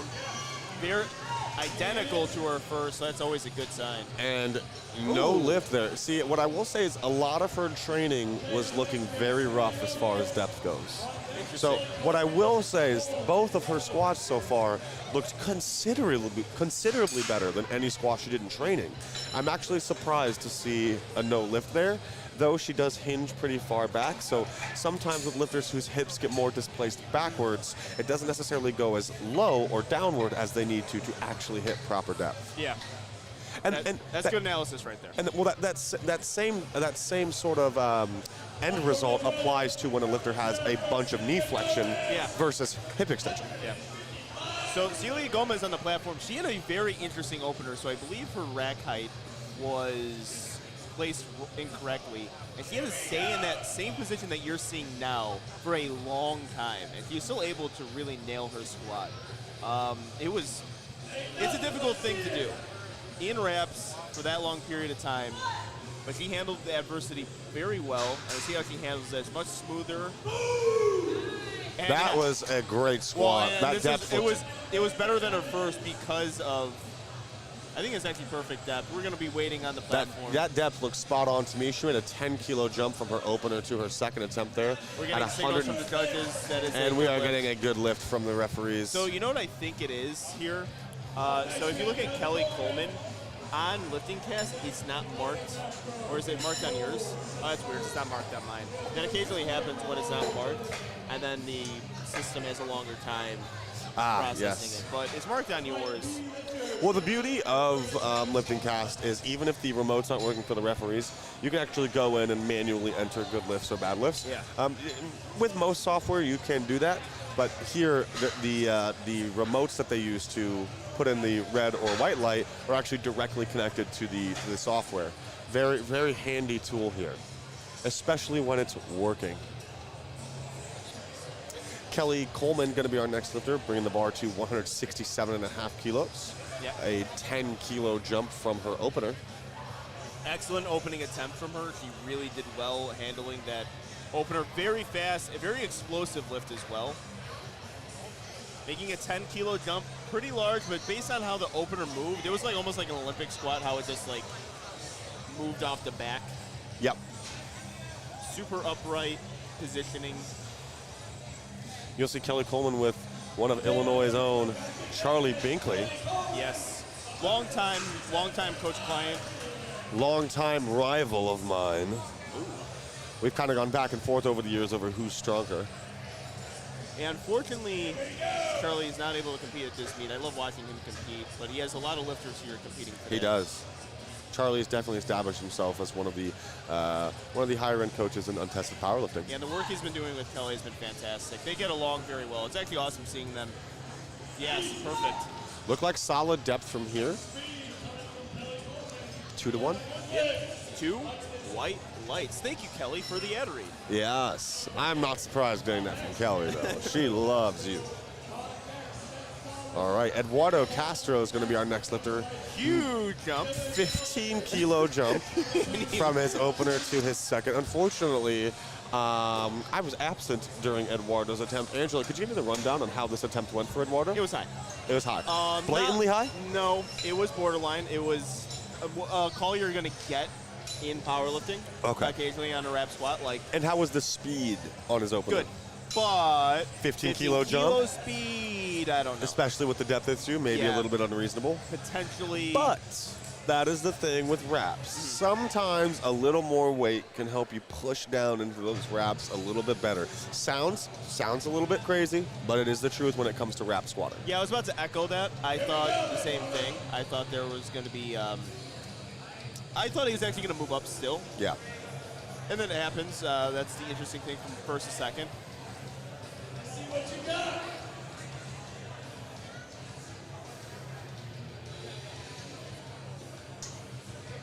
Getting forward just a little bit there. That's the thing with those monolift picks. It can be very hard to get your balance. Definitely depth this time. That looked almost perfect. Ooh, 2-to-1. Two reds. See, that's the thing, though. When you get one attempt on depth, when you miss one attempt on depth, they're going to be looking for depth even further from you. Well, you know what? He handled that 15-kilo jump very well. He did. So I don't know exactly where his top end was planned on today. I mean, I would assume that would have to be his plan. Right. Because if you make a 15-kilo jump, it's not like an improvised If thing. I were him, I would probably make something like a 7.5-kilo jump to 190, seeing as the speed was still okay, and he could probably still take it a little bit deeper. Yeah, I agree with you. If he's looking to capitalize on the highest squat he can. That is one of the things I do really enjoy with rep squats. Like when you miss an opener, it doesn't necessarily mean that you retake it. Way more factors to consider. Yeah. All right, we have Seth Solis on the platform, making a 10-kilo jump from 175 to 185.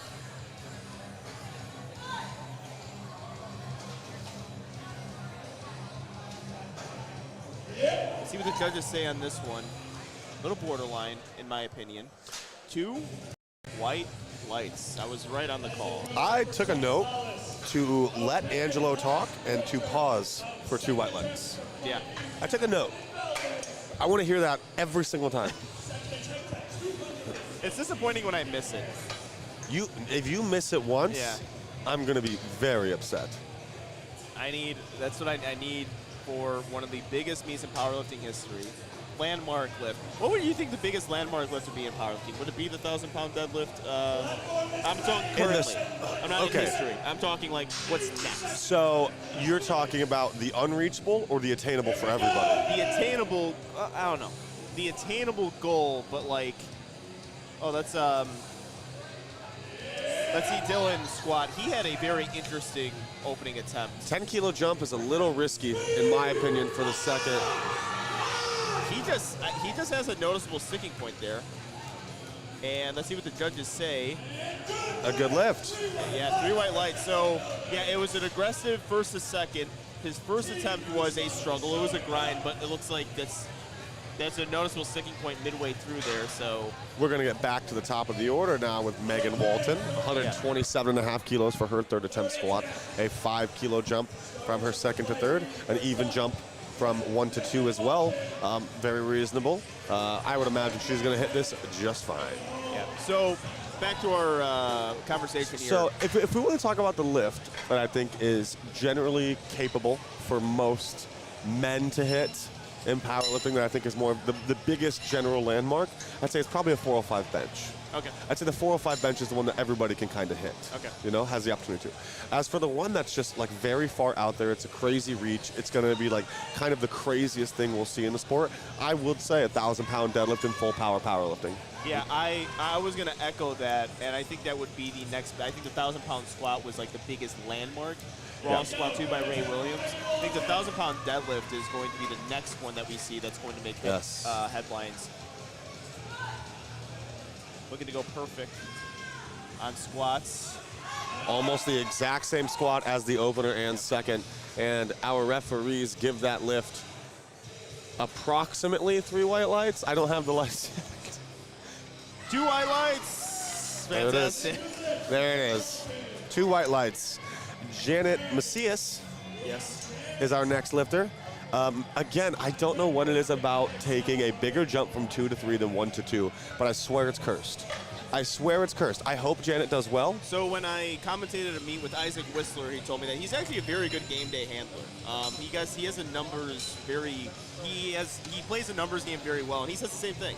Yeah. He's like, no, you don't want. Well, Isaac, believe it or not, Isaac is more blunt than you, because I said in a attempt selection, he's like, no, that makes no sense. Why would you make it higher than your second attempt? It's not something I necessarily agree with.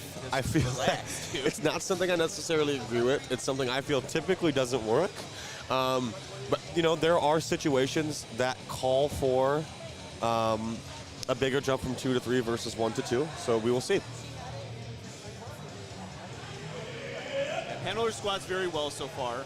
Hopefully this doesn't come back and bite her, but it could potentially be just an early meet thing. Pause it again. Pause it again. Let's see what the judges say. 2 white lights. Like I said, I hoped it worked out for Janet. Just typically, I don't agree with calls like that. Yeah. It could be a early meet thing. Yeah, rookie And believe mistake. it or not, we're seeing it 2 times in a row from Alex Salazar. 7.5 kilo jump from 1 to 2 and a 10 kilo jump from 2 to 3. Yeah, especially on squats too. I actually see it, well, actually, I see it in sort of a jockeying position, potentially on your deadlift, like really like pushing it. I mean, did Blake Hughes do that? He would have to. He's definitely done it, yeah. Jump. But that was different. Yeah, That was, again, exactly. So like a jockeying for position. 22.5 kilo PR attempt for Alex Salazar. He finishes the 132.5 kilo squat. I'm hoping this curse doesn't exist. 292 pound good lift, 3 white lights for Alex Salazar. So far, the curse doesn't exist. Yeah, we have 3 straight, 3 for 3 days, and 3, and 2 of them took those big jumps. Yep, so. absolutely. The bigger jump on 2 to 3 versus 1 to 2. Yes. Carrie-Ann Van Lattingham. Carrie-Ann Van You know Lattingham. what you got to do, though? You got to add a nickname in there, too. Carrie-Ann from Amsterdam. Carrie-Ann Van Lattingham. No. Carrie-Ann, by the way, of Amsterdam Van Lattingham. Carrie-Ann, she's not from Amsterdam, by the way, guys. Carrie-Ann Van Lattingham taking 137.5 kilos here on her 3rd squat, 7.5 kilo jump from her 2nd. Attempts have looked great across the board today. This is 303 pounds. Oh, Wow. she is killing it. Undershot through the roof, conservative as heck. 2 white lights. Carrie-Ann, you are a dream today for me. You are a dream. The name, the ad reads, the singlet, the belts. Carrie-Ann Van Lattingham, will you sponsor me? I just want to say that name all the time. Alex Adams is going to be our next lifter heading to the... Alex Adams is going to be our next lifter coming to the platform, making a 5 kilo jump from 2 to 3 at 142.5 kilos here on...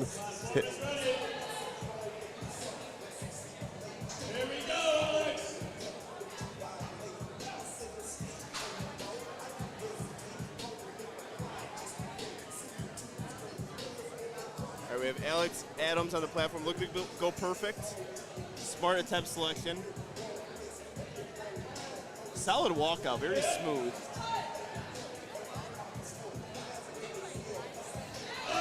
See if you can bet to that sticking point. Oh, I thought she had it there. It's a long way up for her. Yeah. So, unfortunate to see 2 for 3 on squats, though. Actually, so the over-under game, we play also on the comments. So we play over-under like when a certain lifter is competing on the day that they're not competing. Right, So we're going to see... we already got the Dan Bell one very early on. We got to set this, but also my favorite one is when a certain flight is happening. Like they're not already in alphabetical order. You know what I mean? Like they're already there. So flight C always is going to follow flight B. And I don't know if you know this, but Flight B actually always follows Flight A as well. I mean, there's never confusion. No federation will trick you on alphabets. Kate Haddad heading to the platform now. 330 pounds, I apologize. 150 kilos on the bar for Kate now. Yeah, looking solid all day. Her first attempt was identical to her second attempt, always what you want to see, and I think the jump that she took is a perfect one. We'll see, actually, it's undershot a little bit. Here we go.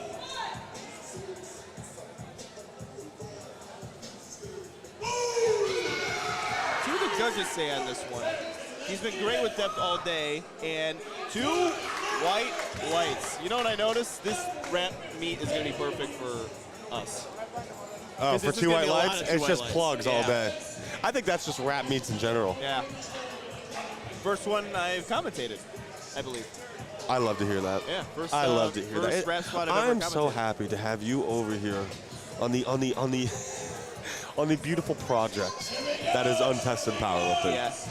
Well, just you that sentence is going to earn me probably an anatomy test. It's gonna. I was just about to say that. All right, Shelby Jones, our next lifter, 150 kilos on the bar. Made a 2.5 kilo pounds. jump. Made a 2.5 kilo jump, which, in my opinion, I think that's Almost worthless. yeah. Not a fan of 2.5 kilo jumps. Let's see what the judges say. Identical to the Her depth is just so close. Wow. 3 white lights. All right, recovered. The jump didn't hurt her. Might not have hurt to go 5.5 to 7. Yeah, no, I don't like, on the squat at least, giving up just a 2.5 kilo jump. It's just not something I feel is feasible. That was a 5 kilo PR. Excellent. For always Shelby. Good. Always good to have In that. law, and 5 kilos under her best wrap squat in competition. All right, we have Celia Gomez on the platform. Celia training out of Ironmonger's gym, Rick Simmons' place out there in California. So, second 10 kilo jump. Gets that. The torque cam was replaced as a slap cam. He was instructions on how to give the slap. That's always important. This is going to be a 10 kilo all-time contest PR for Celia. 165 kilos, 363 pounds. Yeah, really, everything. Oh he got yes. it, yep. What a fight. Yes. What a fight. What a fight. My favorite squat so far. Absolutely. Wow. So I'm going to have to agree with you, too, on favorite squats go, because that first attempt took a lot out of her. You can tell it was taking a lot of energy out of her, and that does have a residual effect on your second Absolutely. and third. And she was able to go out there, grind it, 3 for 3, gets to go to bench. Hopefully a perfect day in the books for Celia.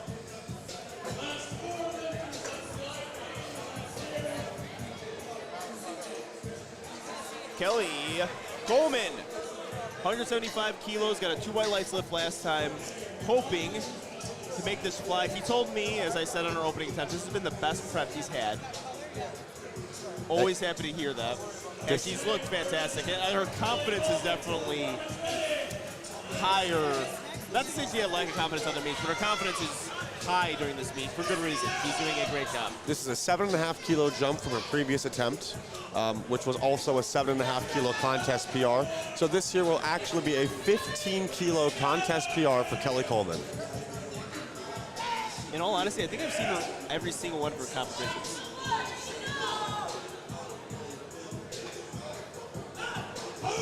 Gets through that sticking point beautifully. Let's see what the judges say. Depth a little more questionable. Oh, Yep, 2 no red lift lights. for Kelly Coleman. Depth was a little more questionable. Still ended the day with a 7.5 kilo squat PR, a finished third attempt regardless of depth. That's going to give her a lot of momentum going into her next meet, and a very easy and attainable goal to have.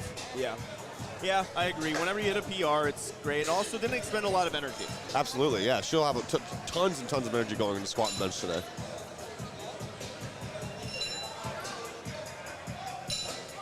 Eduardo Castro is going to be our next lifter. I believe. Taking the same weight. Okay, platform is ready. This is big. Yes. The crowd, you're so going he to get the crowd behind him, so he saves himself from bomb out. retook this from his second attempt. It looked great. Depth, I would say, was probably actually pretty good, but he squatted the first one high, and sometimes that kind of sways the referees the opposite direction that you want it to. So he's definitely going to have to take this 182.5 pretty deep here if he wants to get these white lights and stay in the event. And the judges are in position here. Definitely deeper. See what the Still a judges good say. squat. We'll see what the referees say. That was way off the first. 3 white lights. Actually, a very good squat session from him. So he takes Absolutely. that big 15 kilo jump, went 1 for 3, but really, in my opinion, that's like going 3 for 3. And still ended the day with a 7.5 kilo all-time contest PR, which I absolutely love to see.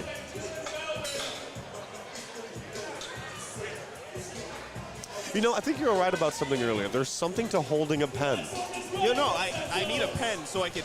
You know what it is? Do you want my pen? Yeah. So like if you guys, I mean, it's not the camera's not on me, but like this, like right here, this is the commentating like. Flipping around our pen? Yeah, or tapping on the desk. I don't know who did that. It was like some commentator, and I'm like, I think it's just natural. Here's Seth Solis now. So he has, oh man, Long looking at, contest history. a competed- Texas high school powerlifting boy. See him right through that. Doesn't get that 190 there. He did end with 185 kilos, which was a 2.5 kilo raw PR for Seth Solis, and the heaviest squat he has ever taken in contest, regardless of equipment. Yeah. Yeah, you guys go into open powerlifting, you see a lot of T8 SPA, Texas High School Powerlifting Association, the biggest powerlifting federation in the country, the world. in the world, and it is a sister affiliate of the USAPL. Yep. Or IPF. I don't know anymore. I don't know anymore. That's weird territory. I don't know. Is that? I don't know. I think it would still technically be the USAPL. I would assume so. Yeah, because they just would funnel into Blake LaHue. Came today. He started off there. He had a good conversation with us about the Texas High School Powerlifting Association.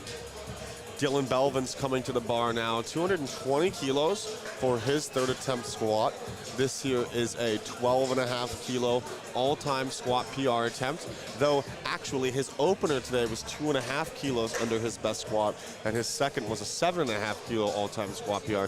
So looking to end the day with 12.5 kilos added to his best squat as far as subtotal goes. Yeah, so with both of his squats, they were an adventure. I don't know what it is about him. It could be. They're scary, man. It could be the hair.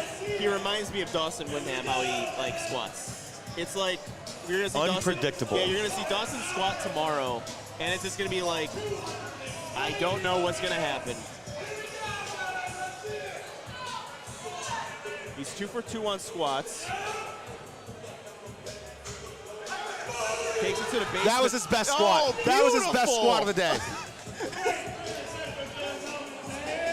Just handled that very well, and we're waiting on the 3 white lights. Dylan fantastic. Belvins. Yeah. So we finished off the Flight B squats now. I want to talk about a couple of lifters here. Eduardo Castro, first and foremost, missed those first 2 squats, came back and hit it on his third. How'd you feel about Eduardo's squats today? They were fantastic. Recovering from adversity, not getting those 2 lifts. Also, saving yourself from bomb out is a very difficult thing. It's jarring. It's a jarring thing, but it seemed like the confidence was there. He made a huge jump from second to third. Yes. Or first to second, and then kept it the same and just got that little bit of depth he needed. Yeah. It's 1 for 3, but in my opinion, a 3 for 3. Right. 15 kilos in that range is tough, and I also think his second squat probably should have passed. I bet if you go back and look at the video footage, the second and third are so similar. The third was a little deeper, but I really do think the second should have staffed. Celia Gomez. Yes. That recovery from the opening squat where her rack was stuck, and then just murdering that third squat with a beautiful grind. How'd you feel about that one, Angelo? That was fantastic. It was a beautiful wrap squat as well. It was like, it makes sure that we got to see the depth from where we're sitting, and we don't have the best view of that. We don't. So the judges are going to have a great view of that. Grinded out perfect attempt selection for third, and I actually think ending out the flight with Dylan Belvins. Yes. Because like the first 2 adventure squats, and then a very nice straight shot taking the expressway to work as opposed to all the that third side squat routes. looked like a completely different lifter. You know, just maybe you have to just get those nerves out. Sometimes it does just take 3 attempts to really build into that. Yep. All right, we are going to start Flight C squats. 105 kilos being loaded on the bar for Brandon Perez. 231 pounds for Brandon Perez here, weighed in at just under 90 kilos.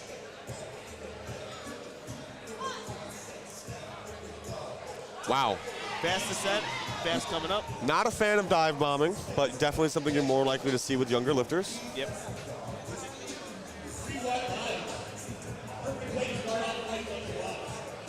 All right, we have Pren Win on the platform next.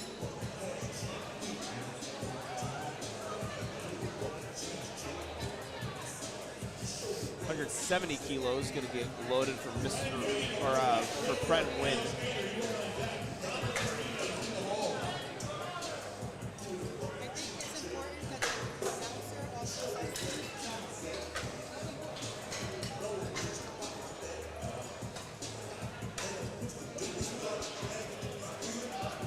All right, so a lot of weight to put on from the 105 to 170 kilos.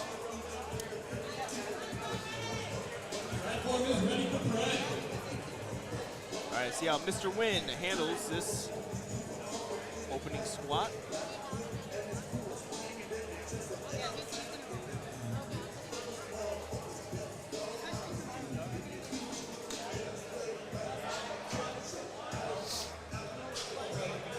Nice little walkout from him, looking to handle the weight relatively well. Depth is perfect, in my opinion. Beautiful, Judges beautiful. agree with me. I've been wrong, I think, twice today when I said undeniable depth, and I got 2 red lights on me. So I'm waiting. I'm holding it in.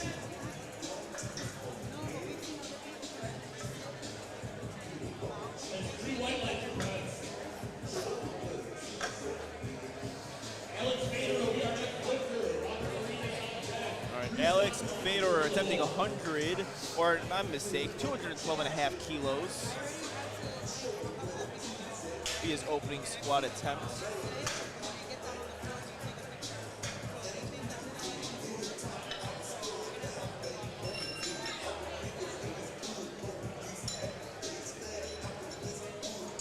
Spotters and loaders working very hard to get this loaded. Also changing the arm, what do you call that, arm width? Arms, the monolith? You call those arms. You call those, yeah. you call those arms.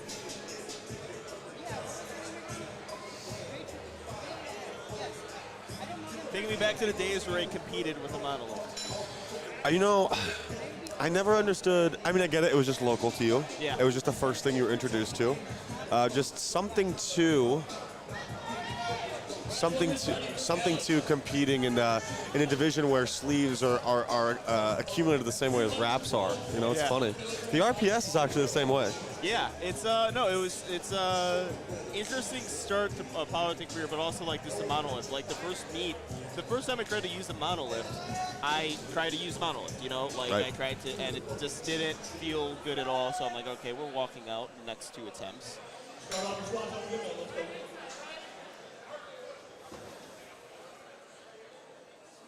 But have had experience with that myself in the past. Have you ever competed on me with the monolith? Oh yeah. Yeah. Oh yeah. I've not walked out. You know, RPS. I've competed in the RPS. I don't know. My first. Yeah, that's had to be really early in your powerlifting. Yeah, Okay. 2016. Okay. My first wrap. Same year. basically. Yeah, my second meet was an RPS meet, and my third meet was an RPS meet. Okay. Here's Alex Fader, 212.5 kilos, our tallest competitor of the day so far. Wow, Smooth a spot. beautiful opener. Yep. And he used the monolith to his advantage. Absolutely. Yeah, my third meet ever was also my first meet in knee wraps. My third sanctioned event.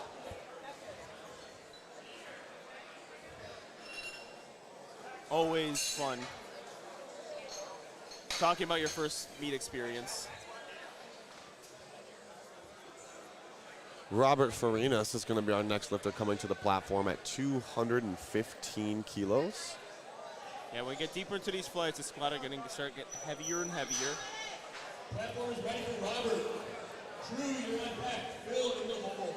We have Charlie Binkley on our mic right now. Yeah, he told me yesterday, he's like, I want to be useful to the competition. Absolutely. And to everybody listening, sorry to interrupt, Angelo, but to everybody listening, if you can get out to your local powerlifting events and you can volunteer your time to spot and load, to help set up or anything like that, please do. Meet directors appreciate it dearly, and as do the lifters. yeah, and you think that they're covered. A lot of times, any help they can get is good. Robert Farinas coming out of the hole, looking great.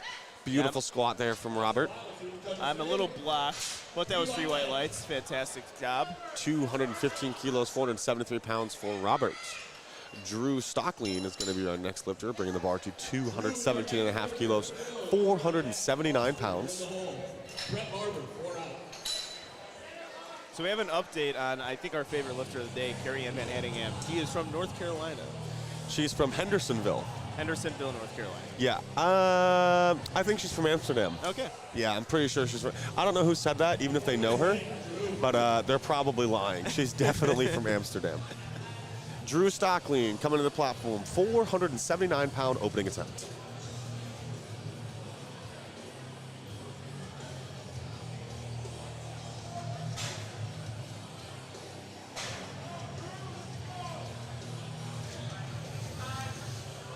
Using the walkout here.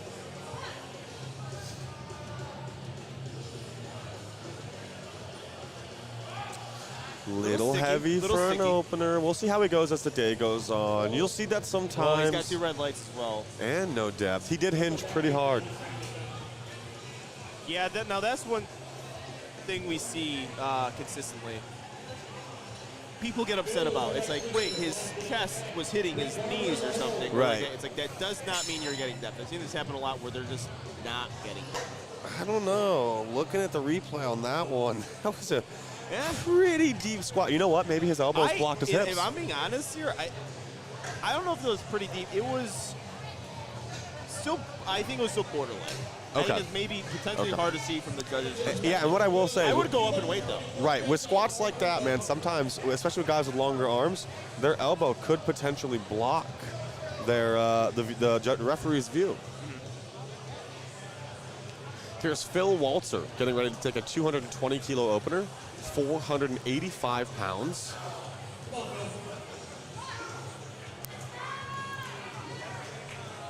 That's a nice smooth attempt. And a good lift for Phil Walzer. 485 pound opener was easy. Yeah, excellent job from Phil.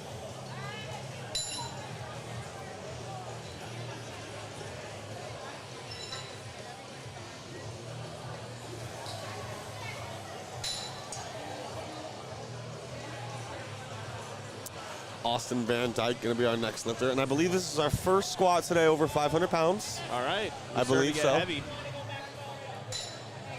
501 pounds, 227 and a half kilos.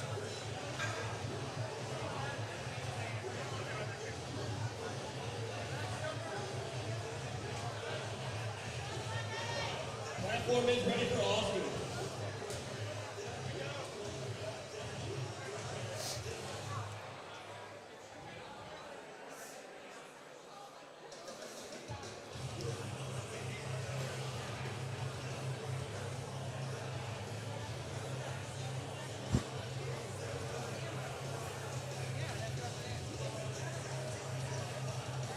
Looks to be a smooth walkout from Austin.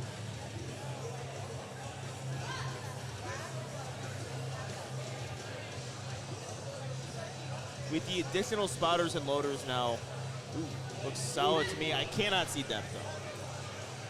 2 white lights, thank you for that. I'm saying I can't see depth as in a literal sense. Yes. Like I can't see, I'm not saying like, I couldn't see it at all in the sense it's not getting it.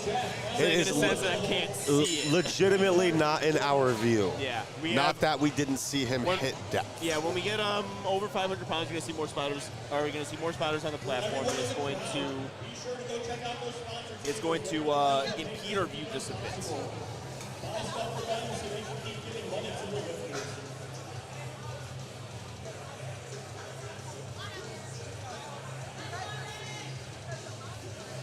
All right, we have Brett Barber on the platform.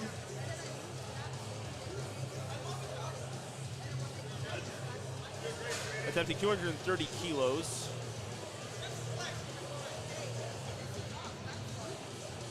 $230 kilograms on the bar for Brett's opener. Come on, Brett.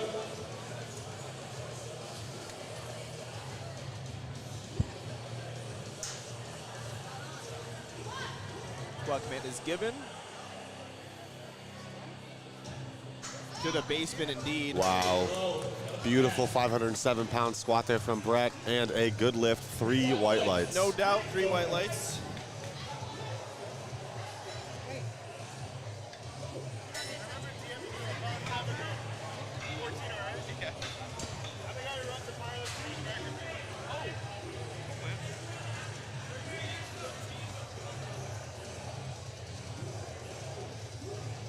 Ernesto Torres is going to be our next lifter, bringing the bar to 240 kilos, 529 pounds.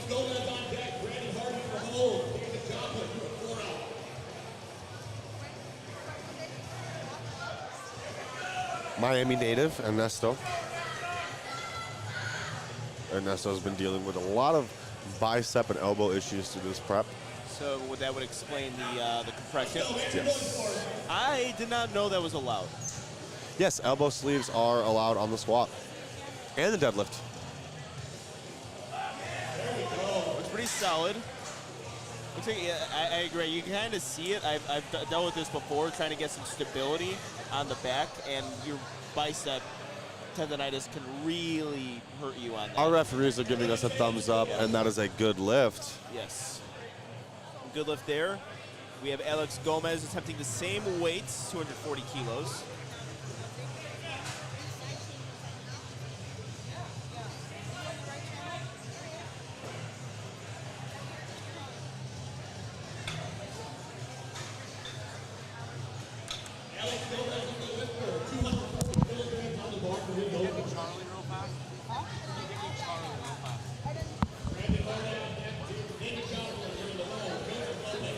bars loaded for Alex Gomez. Have all the time in the world to get on that platform, so he's taking his time there. He too is also wearing some elbow compression there. Getting himself set up in that low bar position.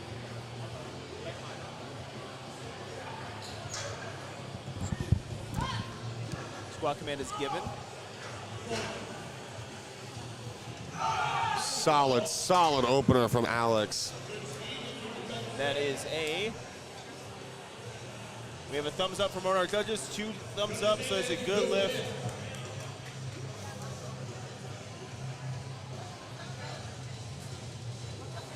Three white lights from Alex Gomez. We have Brandon Hardy going up 7.5 kilos, or getting the bar loaded 7.5 kilos more.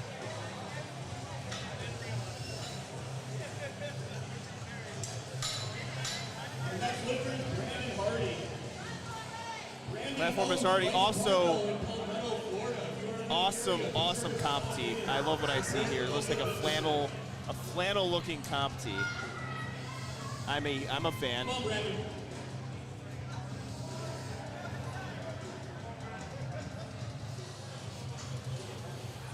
right, let's see how our Walworth Raps lifter handles the squats. 247.5 kilos, 545 pounds. Okay, so looks like there's a little bit of a delay there. I don't know exactly. Have to tell the spotters and loaders. Is that a rule? Like, because there was a delay there between getting the jack, or the monolift being used. Do you have to tell the spotter that you are going to walk it out? So yeah, when you typically for a lift with a monolift, when you do your cards at weigh-ins, you have to notify them if you're walking out or doing 2 white lights. 2 white lights. Yeah, we're waiting on that one. You typically let them know when you give your card if you're walking out or using the mono. Yeah, I remember that. I would always say walking out because I think the general rule in the federation I competed in was we're going to use the monolift until you tell us not to. Yeah, and that's generally what it was, but now so much of the sport walks out and prefers walking out, you can't just approach it that way. Yeah, good to see. I like that. I like to see more lifters walk out their squats.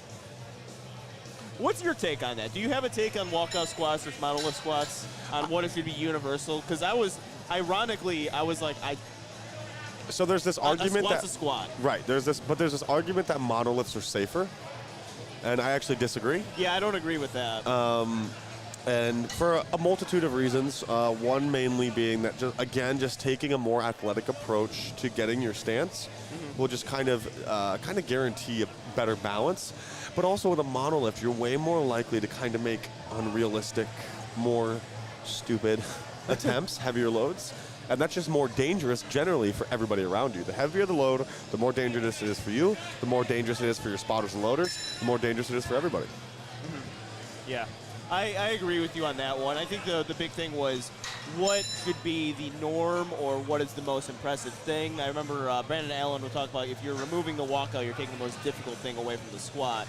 My argument was always... I disagree. Yeah, I'm like, well, my always thing, like when I tell someone to do a body weight squat, they're not taking 3 steps back and then body weight squatting. Like they're just going to squat in that stance. Yeah. So we have Joseph Lopez, platform. Oh, excellent job from our spotters and loaders. He just lost balance, got onto his heels. That was a very dangerous situation there. That was a beautiful save. That could have gone very poorly. Wow. Great job from our spotters and loaders. I'm giving him the credit. You guys did a great job on that one. Fantastic job, really saving the lifter there.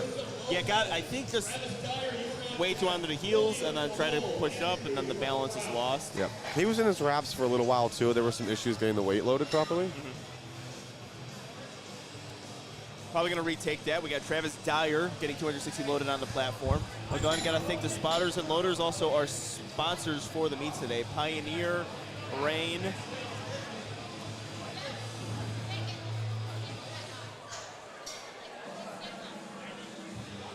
getting the bar loaded.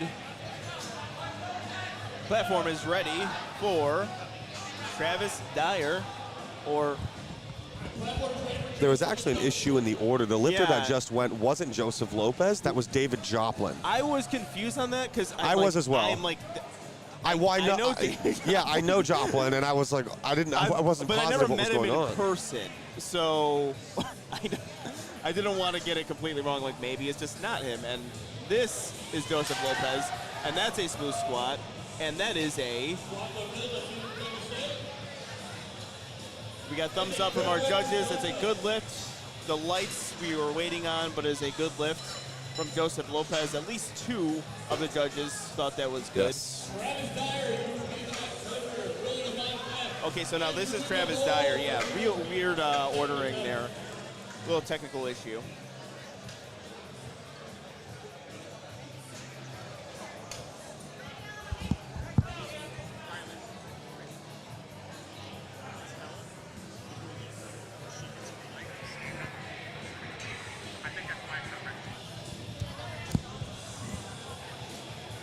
All right, Travis Dyer getting 260 loaded on the platform. 573 pounds. Yeah, we're getting really heavy on these squats here.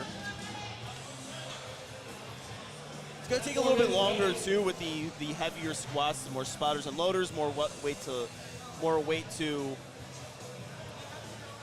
lift. I think he's saying something about the monolith's arms here. They probably need to be in for him. Yeah, handles it very well. Yeah, though the arm length is going to be important because when you clip those fingers on the J cups going it in, kills, man. it's not fun.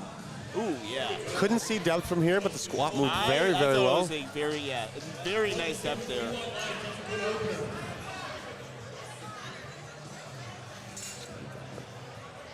Three white lights, great work. William Stamato. William Stamato getting ready for the. I love this number. I love 265 kilos. It's one of my favorite numbers, 584, because it's just so close to that gym 6 plates. Yeah. I don't know why. It's so arbitrary. It means nothing, but I do love it. I agree. You know what the number I hate the most, though?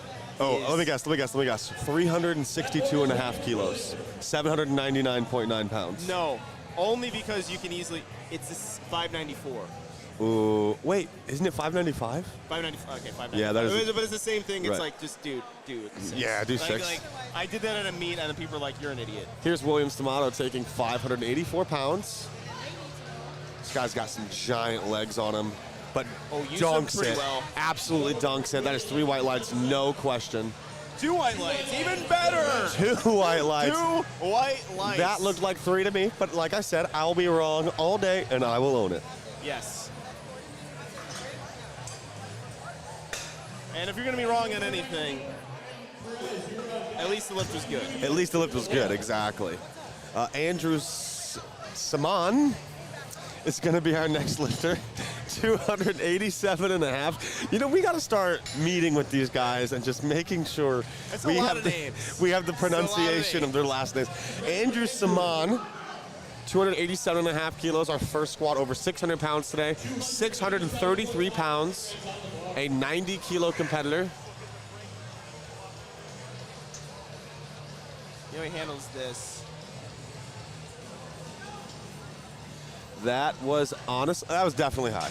I'm saying If high. I see I'm saying high. whites on that, okay. Okay. No lift. And the head judge from the white is good. Yeah, of course. It is not the head referee's job to Yeah. typically referee depth. Head, but to- head referee is always there for commands and infractionary And measures. I think that's a good call there too, because it's like it's close. It was borderline. It was getting Right, there. absolutely. So it's like you just don't Absolutely. unless it's noticeably high. And I think we've seen 1 red light or 2 red lights today from the center. Right.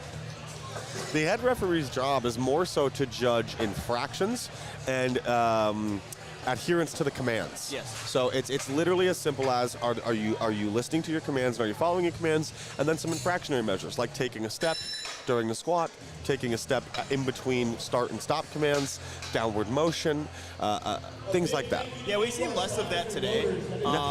Also, I mean, because it is the amateur day, you're getting a lot of first-time competitors. So the over/under always set for me is when is the first lifter going to jump to start command?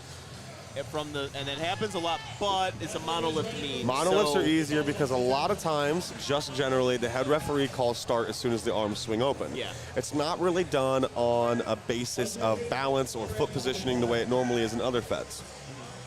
Brandon Perez coming to the bar now, 115 kilos, 253 pounds. Yeah, we are getting into our second attempts.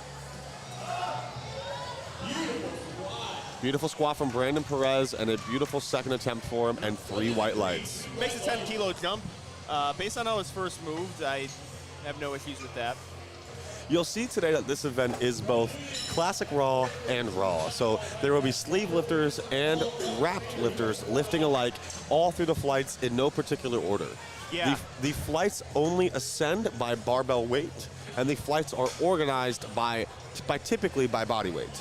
Yeah, it's been a long time since I competed at a combined meet like this. I remember my early days in powerlifting. I was one of the very few raw competitors. Right, as was I. Yeah. As was I. Especially for you being in the APF. Yeah. The APF more so being known as a geared federation, not even necessarily just a wrapped one. Yeah, I thought multiply lifting was the common, based on my first Right. efforts. Here's Pren Union, 180 kilo second attempt. Pren Win is how you pronounce that. It's Win. 180 kilo second attempt looked great, and a good lift for Pren.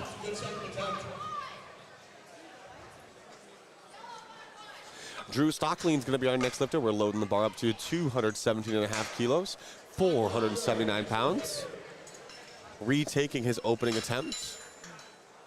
Now, my memory is a bit hazy, and it's going to get worse throughout the meet, so bear with me, everyone. But don't quite remember what happened on his opening attempt. I would assume depth. Platform is ready for Drew. All right, Drew is going to get on the platform looking. Yeah, it was, all right, now I remember after looking at the lifter, we have a visual of him right now getting ready for his attempt. To see if he can sneak it a little low. Me and Garrett actually had a bit of a disagreement because I thought it was a borderline squat. I probably would have still gave it a white light. Garrett was fully giving that a white light. Now let's see, because he's got a lot of hip hinge. He retook it. I thought with the speed he might go up, but it's a wise thing to do.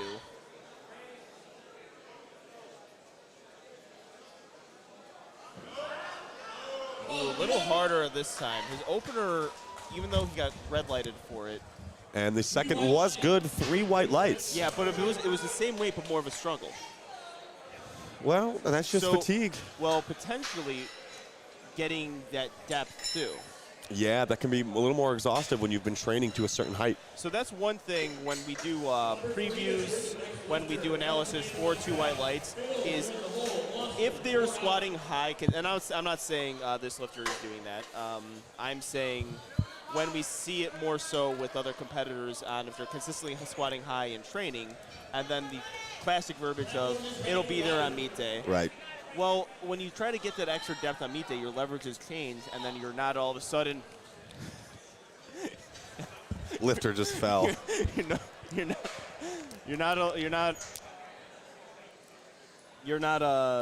able to kind of rebound out of the hole. It takes an extra bit of strength to do that. Got through that sticking point pretty well. Ooh. And 3 white lights. Good lift. Yeah, hold up a little bit, taking that back in.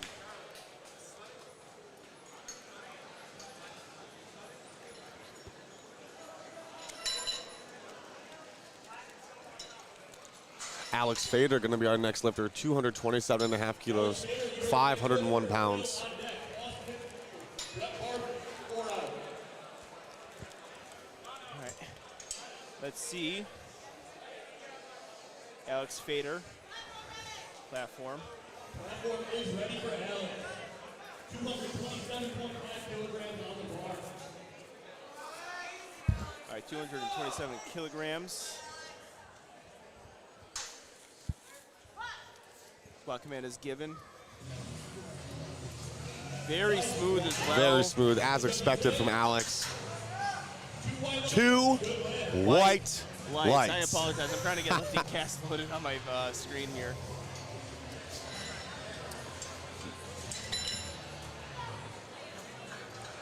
right, there we go. Phil is our next lifter. Austin on deck. Brett, you're in the hole. Alex Gomez, 4 out. All right, we have Phil Waltzer on the platform, attempting 230 kilos, getting it loaded for him. Platform is ready. Platform is ready for Phil.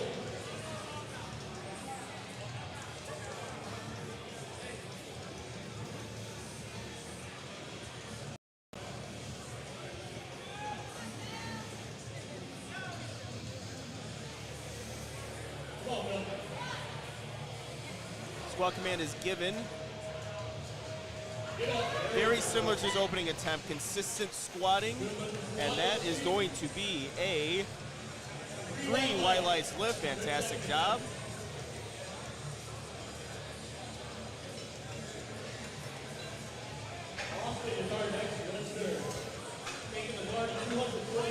We have Austin Van Dyke on the platform, making a pretty big jump, but we are over the 500-pound mark. Yeah, so you're going to see some big jumps a now. 15-kilo jump. Well, he's not in wraps, but a 15-kilo jump is definitely a little more feasible here. Yeah. I generally would stick with a 10 or a 12.5, but 15 isn't unlikely. Yeah. Got a lot of tall competitors today.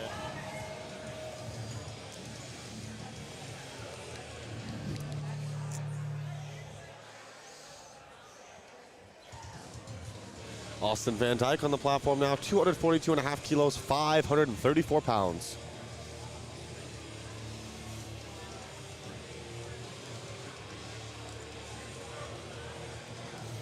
It's be a smooth walkout from him.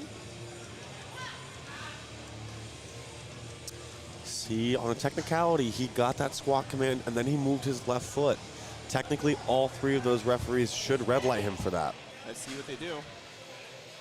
And we have one probably white on depth from the lights. right side. See, that's where infractionary measures are important. Now, you may think to yourself, well, that's stupid.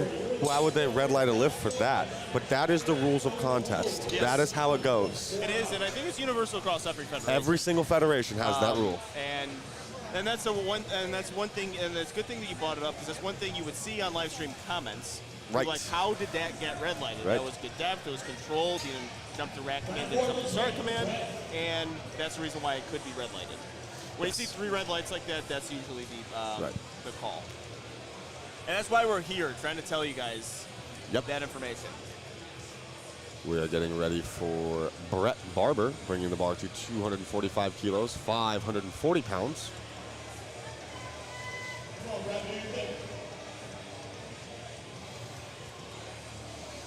Making a 15-kilo jump. Like I said earlier, we're going to start getting heavier and heavier on these squats as the day goes on. Smooth going down. Yeah. Wow, great squat from Brett there. Excellent job. It's a high bar position. Gotta love it.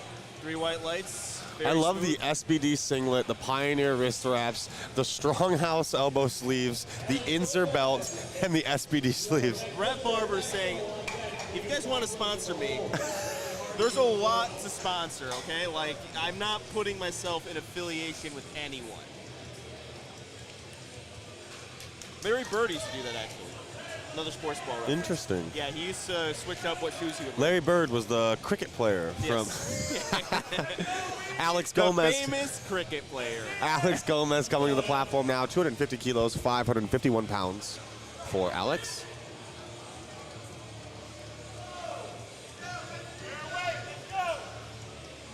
Alex Gomez making a 10-kilo jump. I've never been a fan of like the really aggressive unracks. I feel like it's just a risky move.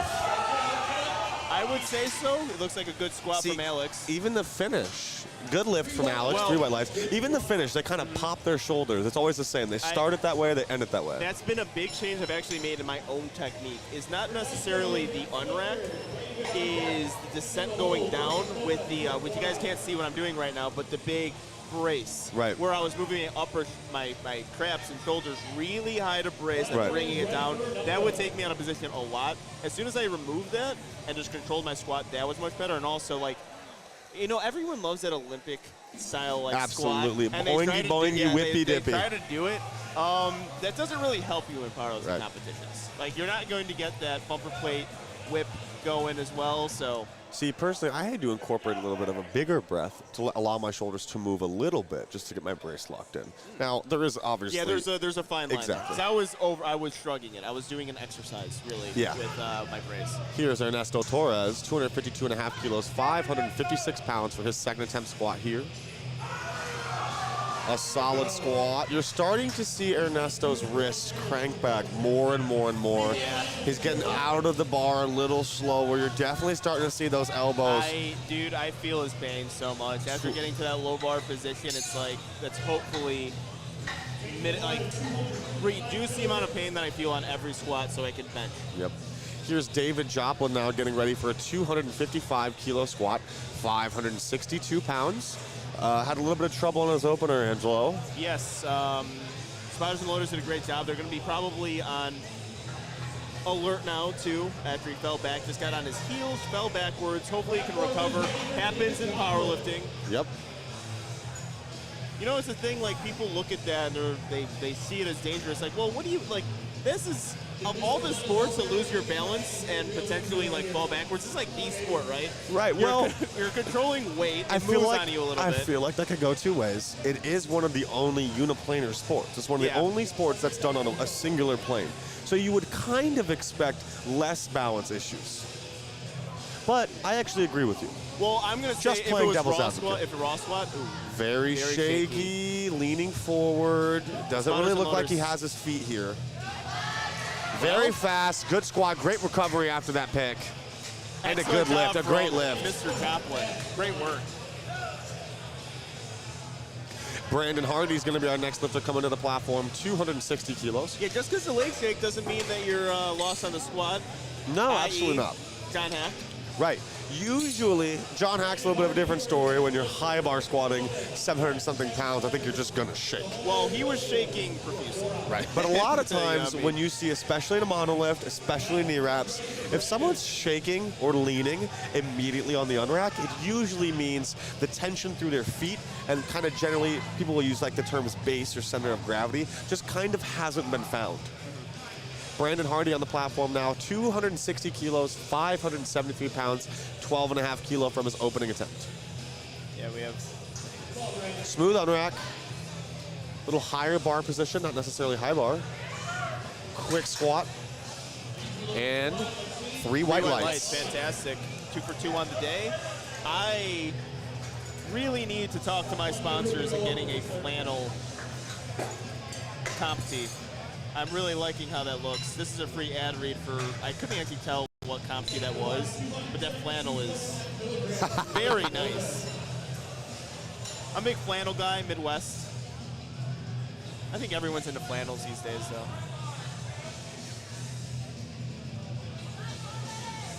Platform is ready for Joseph. We have Joseph Lopez on the platform, 272 kilos.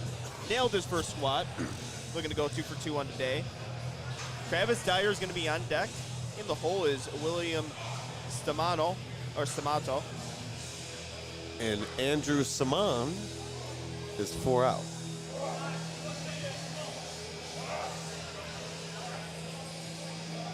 Let's go, Joseph.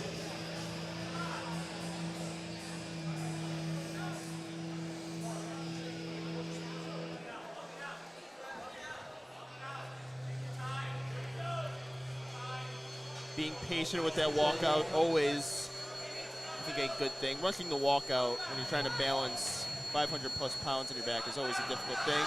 Ooh. Sticky, Little stick. I didn't see any downward motion. A good squat and 3 white lights for Joseph Lopez. That audible you heard from me was the spotters and loaders potentially taking that a little too quick and getting him back in the rack. Something that just, when it happens to me, I just always get upset.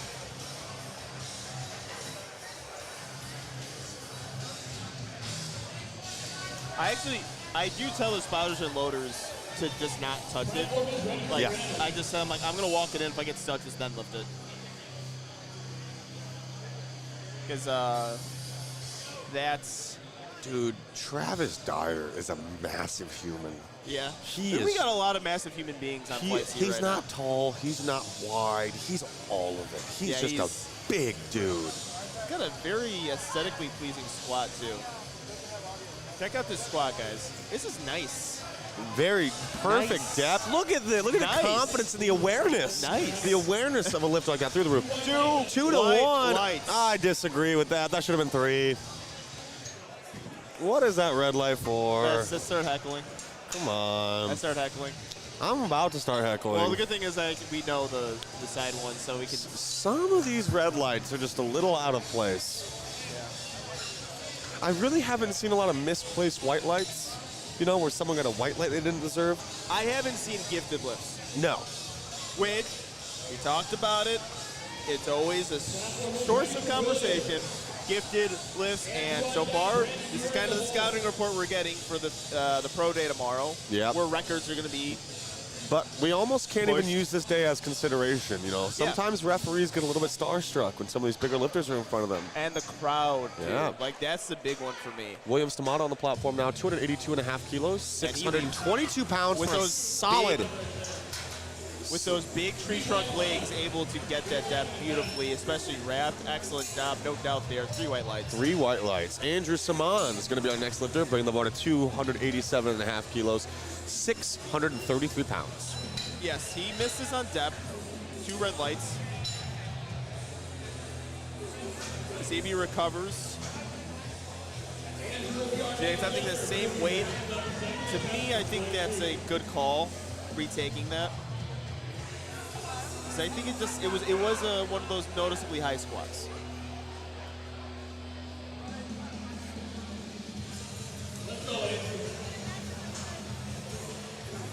Here's Andrew Saman. Squatted the first one might have really jumped- he high. might have jumped the Oh, squat, man. that one's high too. That definitely shouldn't go. And Red no lights. lift for Andrew Saman. Really struggling. All the knees right now. Hips aren't really getting back at all. Definitely going to have an issue. It was identical to his second. You know, this might sound insane, but if I were him, I would almost go up on his third in hopes to get down a little deeper.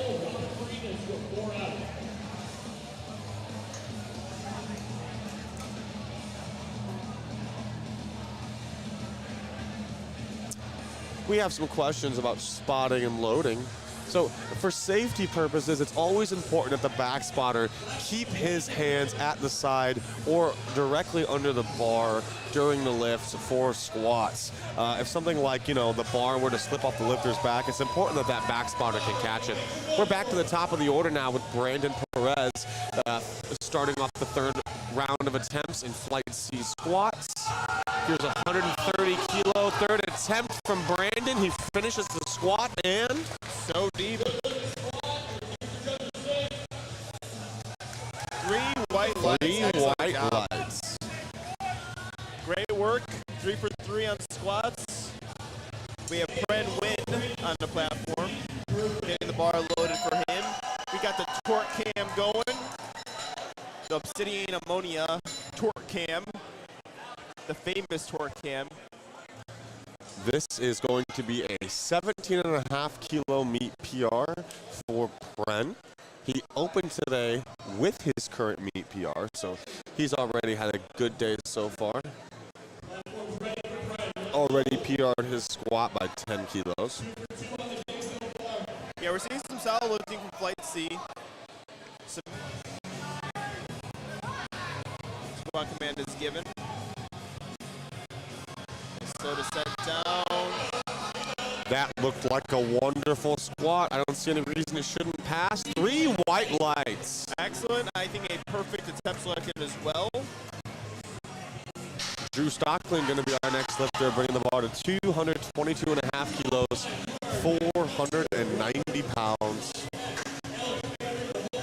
Just heard a very loud let's go. I'm assuming that's from Fredwin. It's good to get excited. Or there's a thing like honing in your emotions. Absolutely. It's okay to be happy.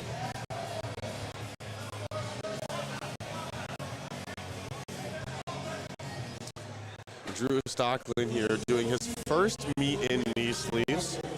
This is actually about 7.5 kilos under his best wrapped squat in contest, which, by the way, was about 2 months ago. Kind of a little backwards path there. Usually you see people do a meet in sleeves and then more. Interesting. 222.5 kilos, 490 pounds. No, all right, so I think it was identical depth to his Depth was iffy. No lift. Yeah, I think that's the right call on that one. I agree. Because the first call, we had a little bit of a disagreement as far as the depth of his squats. Second one looked a bit lower, but there was a noticeable sticking point that made the lift more difficult. And I will say, after further evaluation of that first squat, I do agree with Angelo's initial evaluation. Oh, thanks, man. 27.5 kilos for his third attempt squat. Again, 5 kilos from his opener, 7.5 kilos from his second to his third. So far, the over jumping on attempt 2 to 3 has not been cursed. At what point is it just one miss, or does it have to be consistent to be a curse? Because if one happens, then it's still majority I'd of them say are happening. consistent. All right, well, Robert Farina's 501 pounds.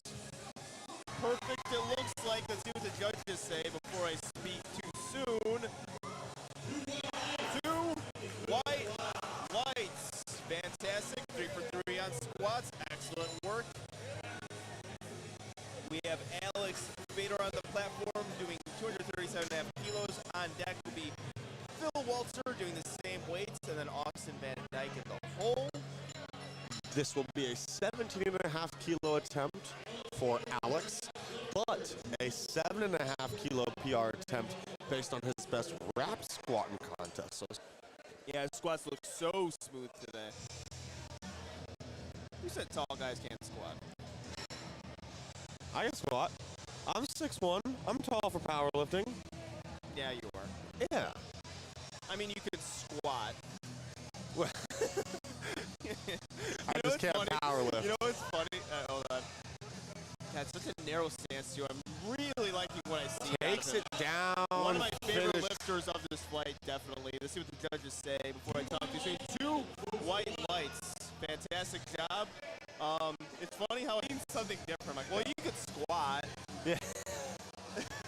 Automatically implies I can't do something else. You can do that. I can squat, I can bench, I can deadlift, I just can't powerlift. Yeah. One of the only taglines I heard that from a powerlifter. I can squat, bench, and deadlift. Just can't powerlift. I like it. Phil Walter here doing his first event, 523 pounds, 237. Say What a good attempt selection. 3 Three white white lights. Great job. Perfect on the day so far. Gotta love it. Austin Van Dyke making a 7.5 kilo jump. On deck is Alex Gomez. Ernesto Torres is in the hole. We are midway through Flight C squats. And for those of you wondering, Flight D is after this one. Bringing the bar to 250 kilos, 551 power attempt.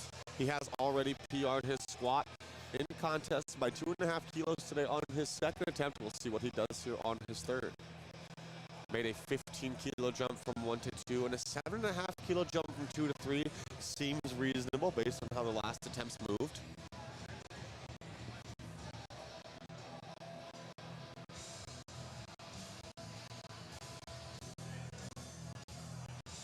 A little more time with that walkout. Seems to, I don't know about you, it looks a little uneven on his back. Ooh, great attempt from Austin. Very shaky. Dude, if a fly landed. And a 2 white lights lift, 3 for 3. If a fly landed on that bar, I don't think you would have finished it. Depending on the side, too. Yeah, that's fair.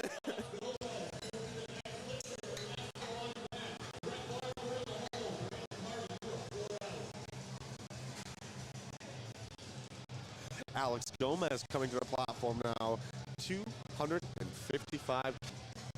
Also looks like Alex has quite a few events done in the THSPA, but to be fair, that could be another lifter. Sometimes these lifters are doubled up on open powerlifting.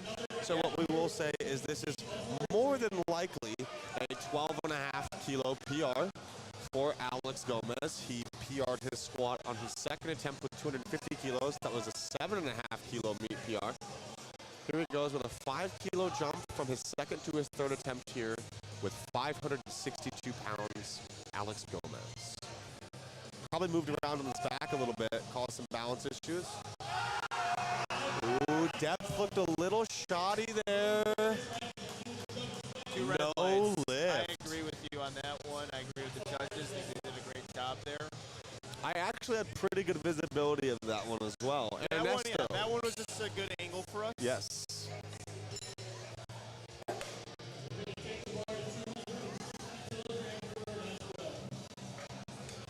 Ernesto Torres is going to be our next lifter.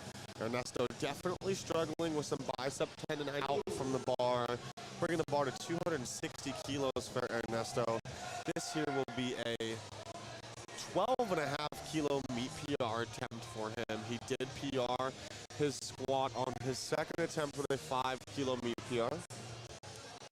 A Miami native here.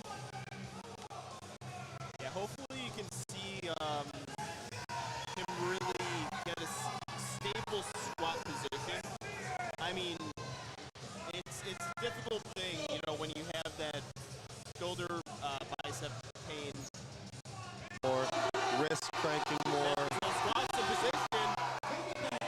Finishes that squat. And that is a good lift. 3 white lights. Excellent job. 3 for 3 so far. Can't ask for anything better than that. Good squat there from Ernesto. We'd love to see it. Brett Barber is going to be our next lifter, bringing the bar to 260 kilos, 573 pounds.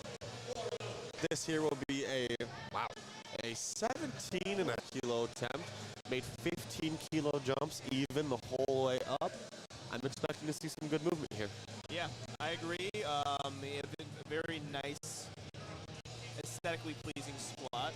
Very smooth on first 2 attempts. Always good to see people to smash PRs.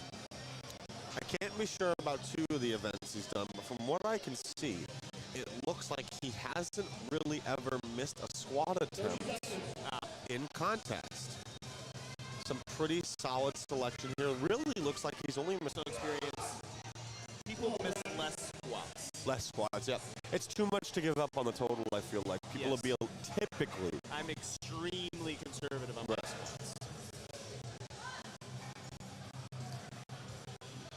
Beautiful lean into that higher bar position squat. Wow, what a perfect call for Brett Barber. Finishing off a 2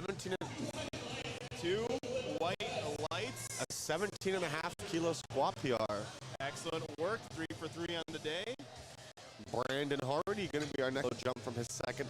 Made a 12.5 kilo from his opener to his second, so maybe was a little ambitious with that jump.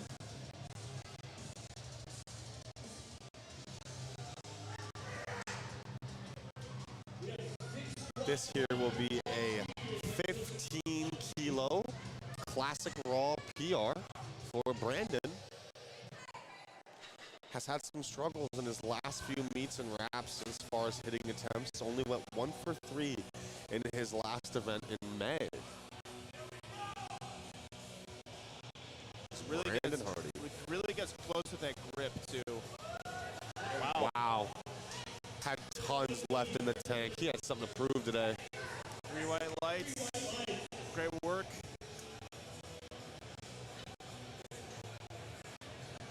And thanks to judges.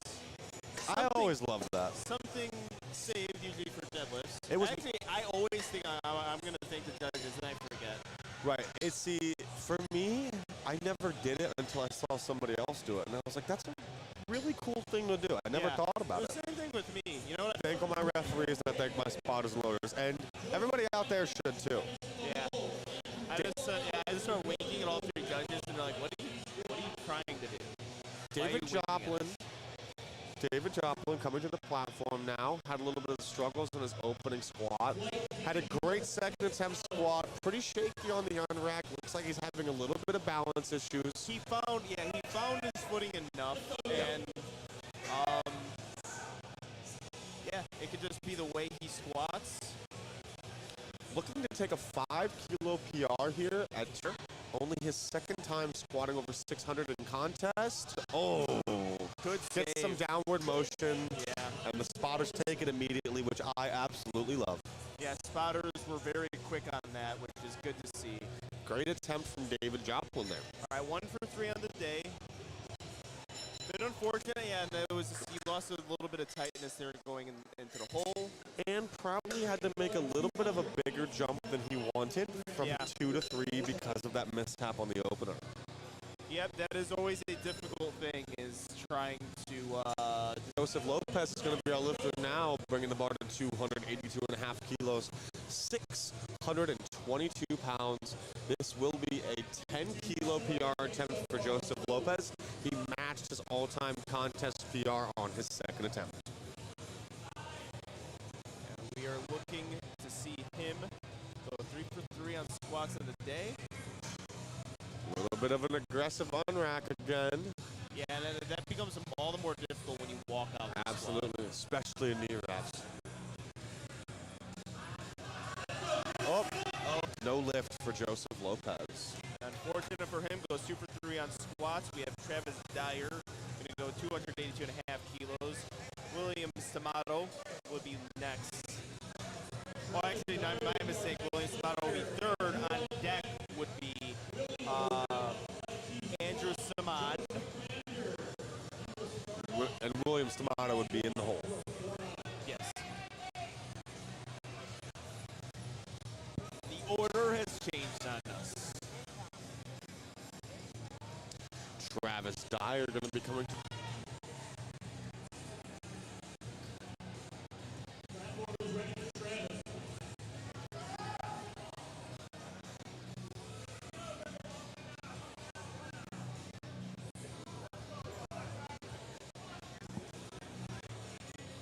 So,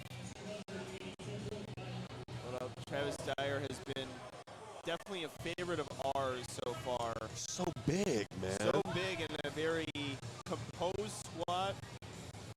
I'm a big fan of narrow stance squats. And his body awareness. 2 white lights. Oh, no, I'm sorry. No lift. 2 red lights. Looks like for depth. Interesting. Now, I want to see a replay. That was the same squat as the first 2, in my opinion. I agree. Huh.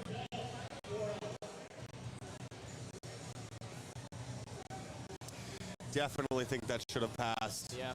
Definitely think that was a bad call on the referee's part there. What we're seeing though, no one's getting gifted lifts. Right? Well, and I mean, not to say in their defense, they did give the same call.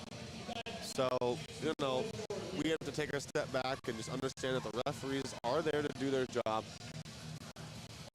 All Didn't right, so seem like a horrendous big lift. The platform is coming, or the banner is coming a little bit undone. People are getting pumped. This is a save bomb, and always a big moment in. Took it deeper, but it was not enough. They grabbed it at the right time. Probably trained relatively fast, but it was probably consistent with what he was squatting throughout training. Yes. Don't know. That is a complete as speculation. a fact, but just from what we see, yeah, you know. That is a speculation on our part. You don't want to speculate in journalism business. But you kind of just, in the sport of powerlifting, like you have to speculate to a degree, absolutely. As soon as we get all media coverage from a major media outlet that we can actually just track all and everything. But William Stamato, 305 kilos. He's having himself a great day. We've been depth has been excellent all day, and we're going to see some big lifts coming from him. Made a 17.5 kilo jump from his opener to his second, but then made a 22.5 kilo jump from his second to his third. Let's see if it pays off. Wow. Oh, all of his Not agreeing with these depth calls no in this there. last flight. I disagree with that one. I disagree with that one as well. Do we have to replay? Do we have to? Because we do have a delay going. Yeah, we have a delay. We could definitely take another look at it. We're going to I got see it up on right my here. Screen. Looking at it. That. It was a little bit more borderline than I thought, but you know, it looks like the zone is there today. Yeah, that looked recapping the flight quickly here. Andrew Simon, our first bomb of the day, as unfortunate as it is, just couldn't bring the bar down today as much as we would have loved him to. Brett Barber making those perfect attempt selections, hasn't really missed squat or deadlift attempts in contest ever. Yeah. And then obviously Will Somato. How do you feel about how that third squat went? I like what we saw. I thought that was a good lift. Yeah. I thought it was good. I mean, really like watching his squats today. Just very smooth. And I would say with the last squats that we saw, Will Somato, I would have put him as my best squatter in that flight. Right. If he would have got that third. I mean, that's what it doesn't fall. But Brett Barber kind of takes that for me, like the best squatter of that flight. And now we get on to flight the 150 kilo attempt for Joseph Lander. They're getting the arms adjusted.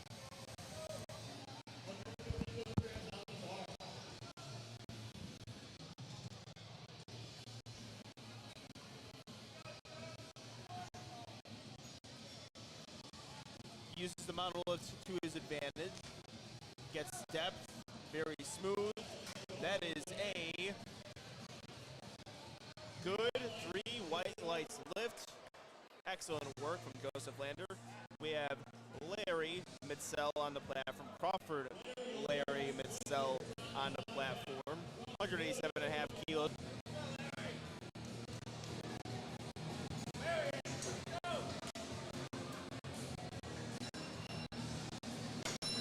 Spotters and loaders have been doing a very good job throughout the entire day.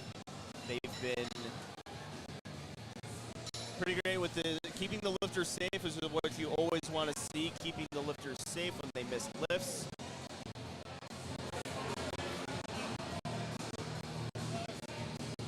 They are getting the arms adjusted again. So, if you guys are wondering, you can adjust the arms. A lot of the bigger lifts.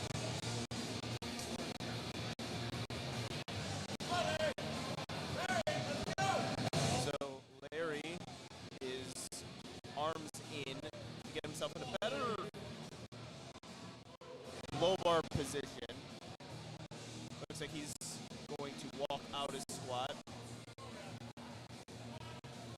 Squat command given. You have 3 spotters for him due to the weight on the bar that he's lifting.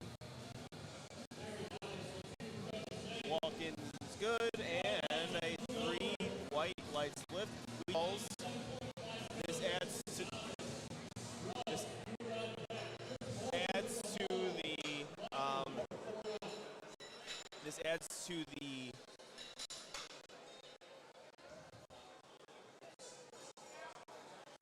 This adds to the actual sorry, I'm banging out right now.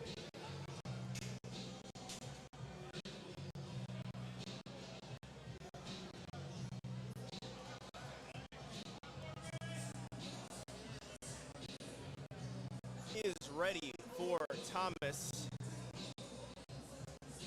I apologize, I'm not going to try to pronounce your last name just yet. I'll try to get some clarification as we go. Like Garrett said earlier, we're going to get some clarification on some of these guys' last names. He is going to attempt 197.5 kilos.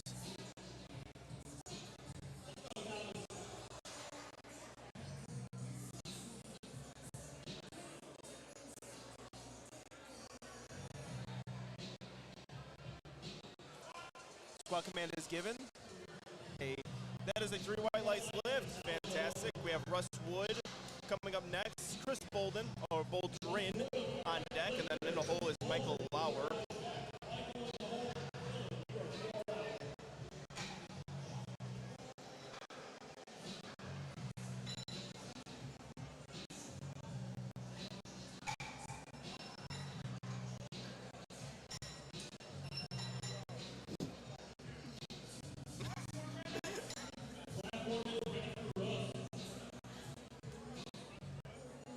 Russ Wood, perfect squats all day from our Flight D lifters. We're only halfway through Flight D.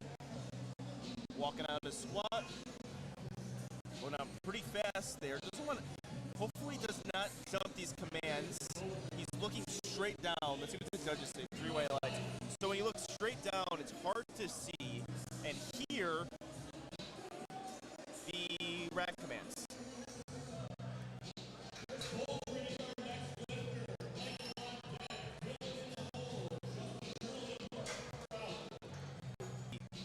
Opening intro to 2 White Lights podcast, so I'm obviously happy about that.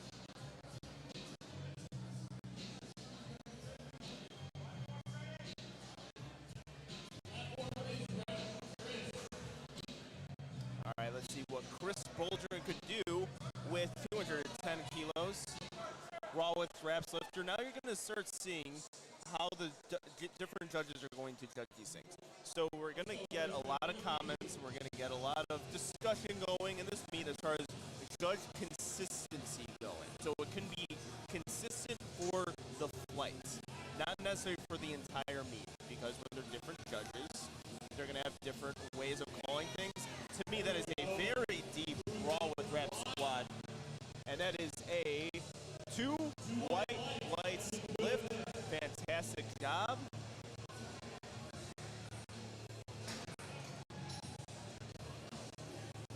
We have Michael Lauer on the platform with Dylan Rosner on deck. Justin Hurley in the hole.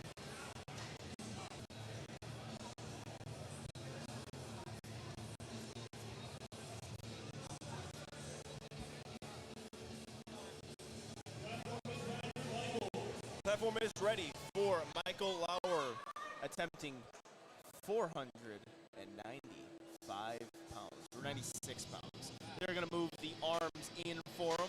We're going to see a lot of the heavier weightlifters move those arms in. It's hard to really get that depth, or not that depth, the bar grip if you're a bigger lifter. So that's why the arms are going to be moved.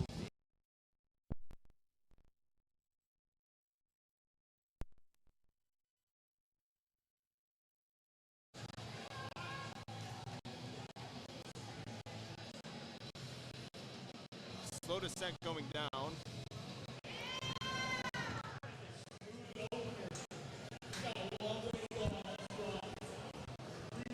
And it is a 3 white lights lift.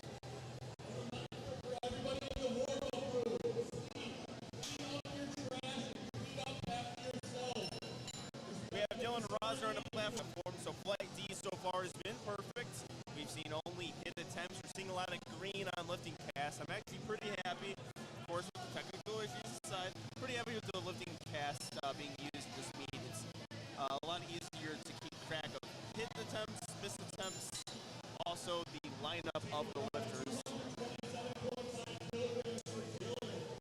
See how Dylan Rosner handles 500 kilos raw with wrap squatter.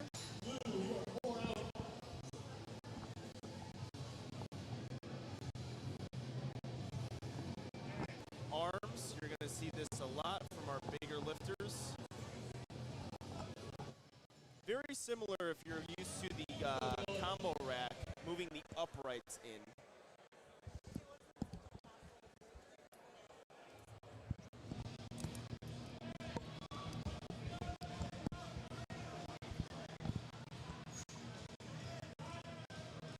He might have jumped his squat command just a bit. Very slow descent down, fast coming up. Really how you want to handle that squat. And we have a Dylan.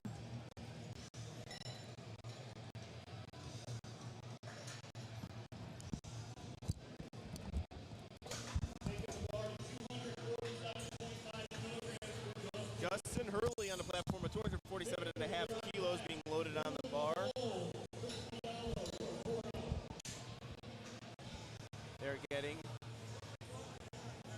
the bar loaded for him. Spotters and loaders doing an excellent job today, working hard and fast and making sure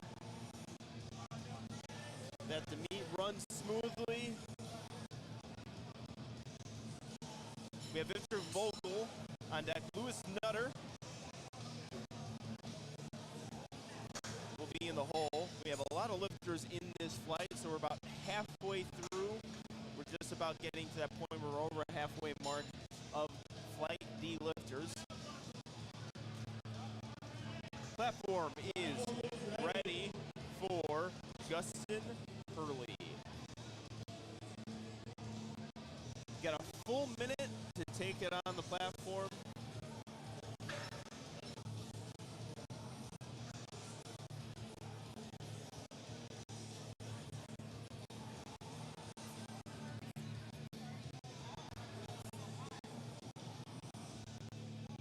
Got a solid walkout. Grips that bar with the pinky under the bar, common with the squat bar. Very good, fast attempt. That is a 3 white lights lift.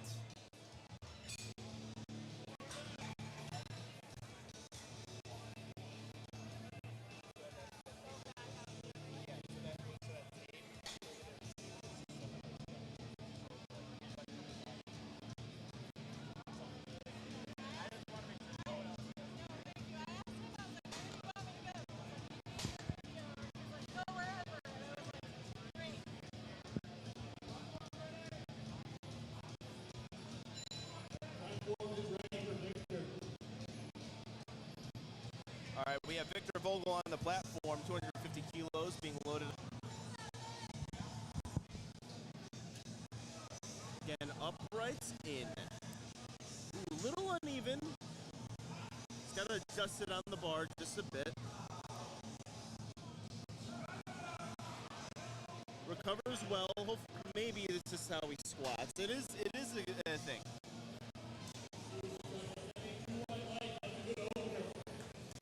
Excellent job from Victor Vogel. We have Lewis Nutter on the platform.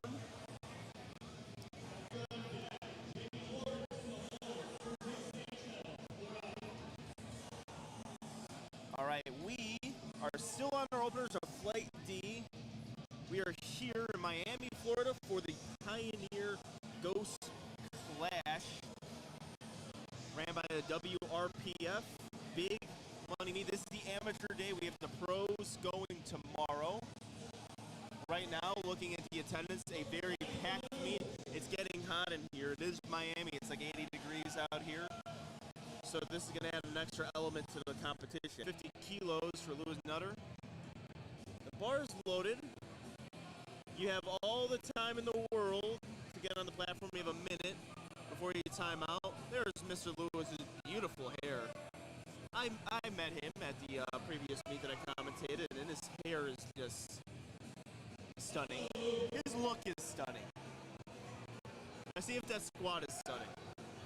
Getting himself locked in.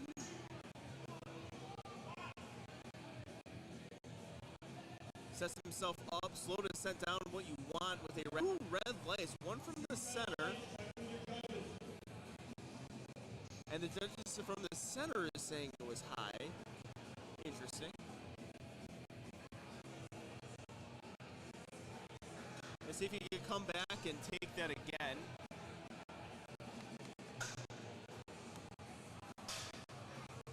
And we have Chris Fario with 280 kilos being loaded on the bar.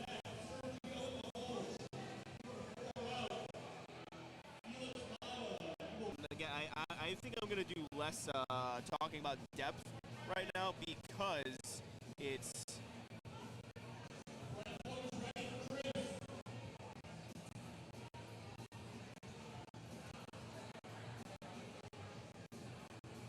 okay, so it sounds like we're having some audio issues. I'm going to continue because that's still the thing to do. We apologize for the audio issues. So it is hot in here, and that actually kind of causes some of these systems to overheat.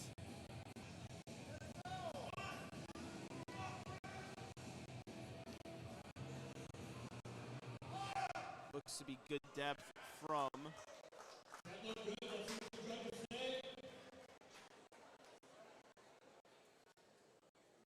we have the thumbs up from the judges, the delay from the lifting cast. That is a 3 white lights lift, very good. Again, we apologize for the audio issues. We're trying to get that fixed right now, but I will still continue to talk as that is my job. Taking 2 kilos on the platform. Our next 4 attempts are going to be over 300 kilos.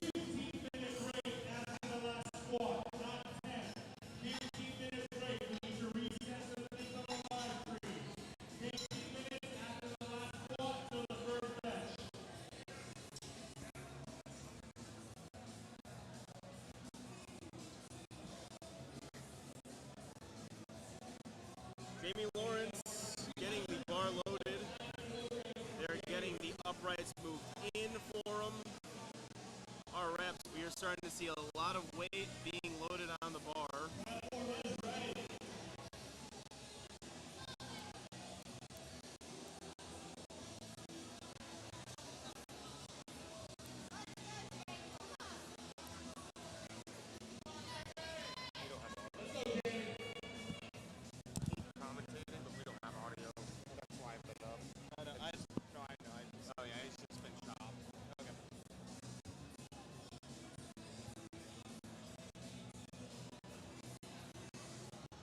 Getting himself set up big. Looks very composed under himself. Let's see how he handles the squat. Puts me in a pretty good position. See what the judges say. 2 white lights.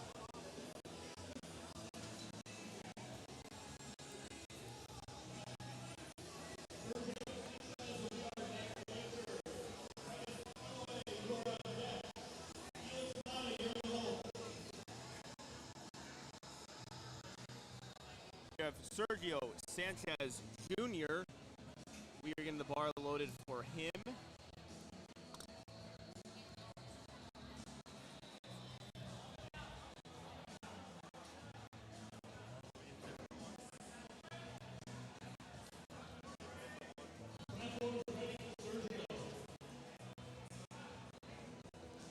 Platform is ready for Sergio. Looking to attempt the same weight as the previous lifter.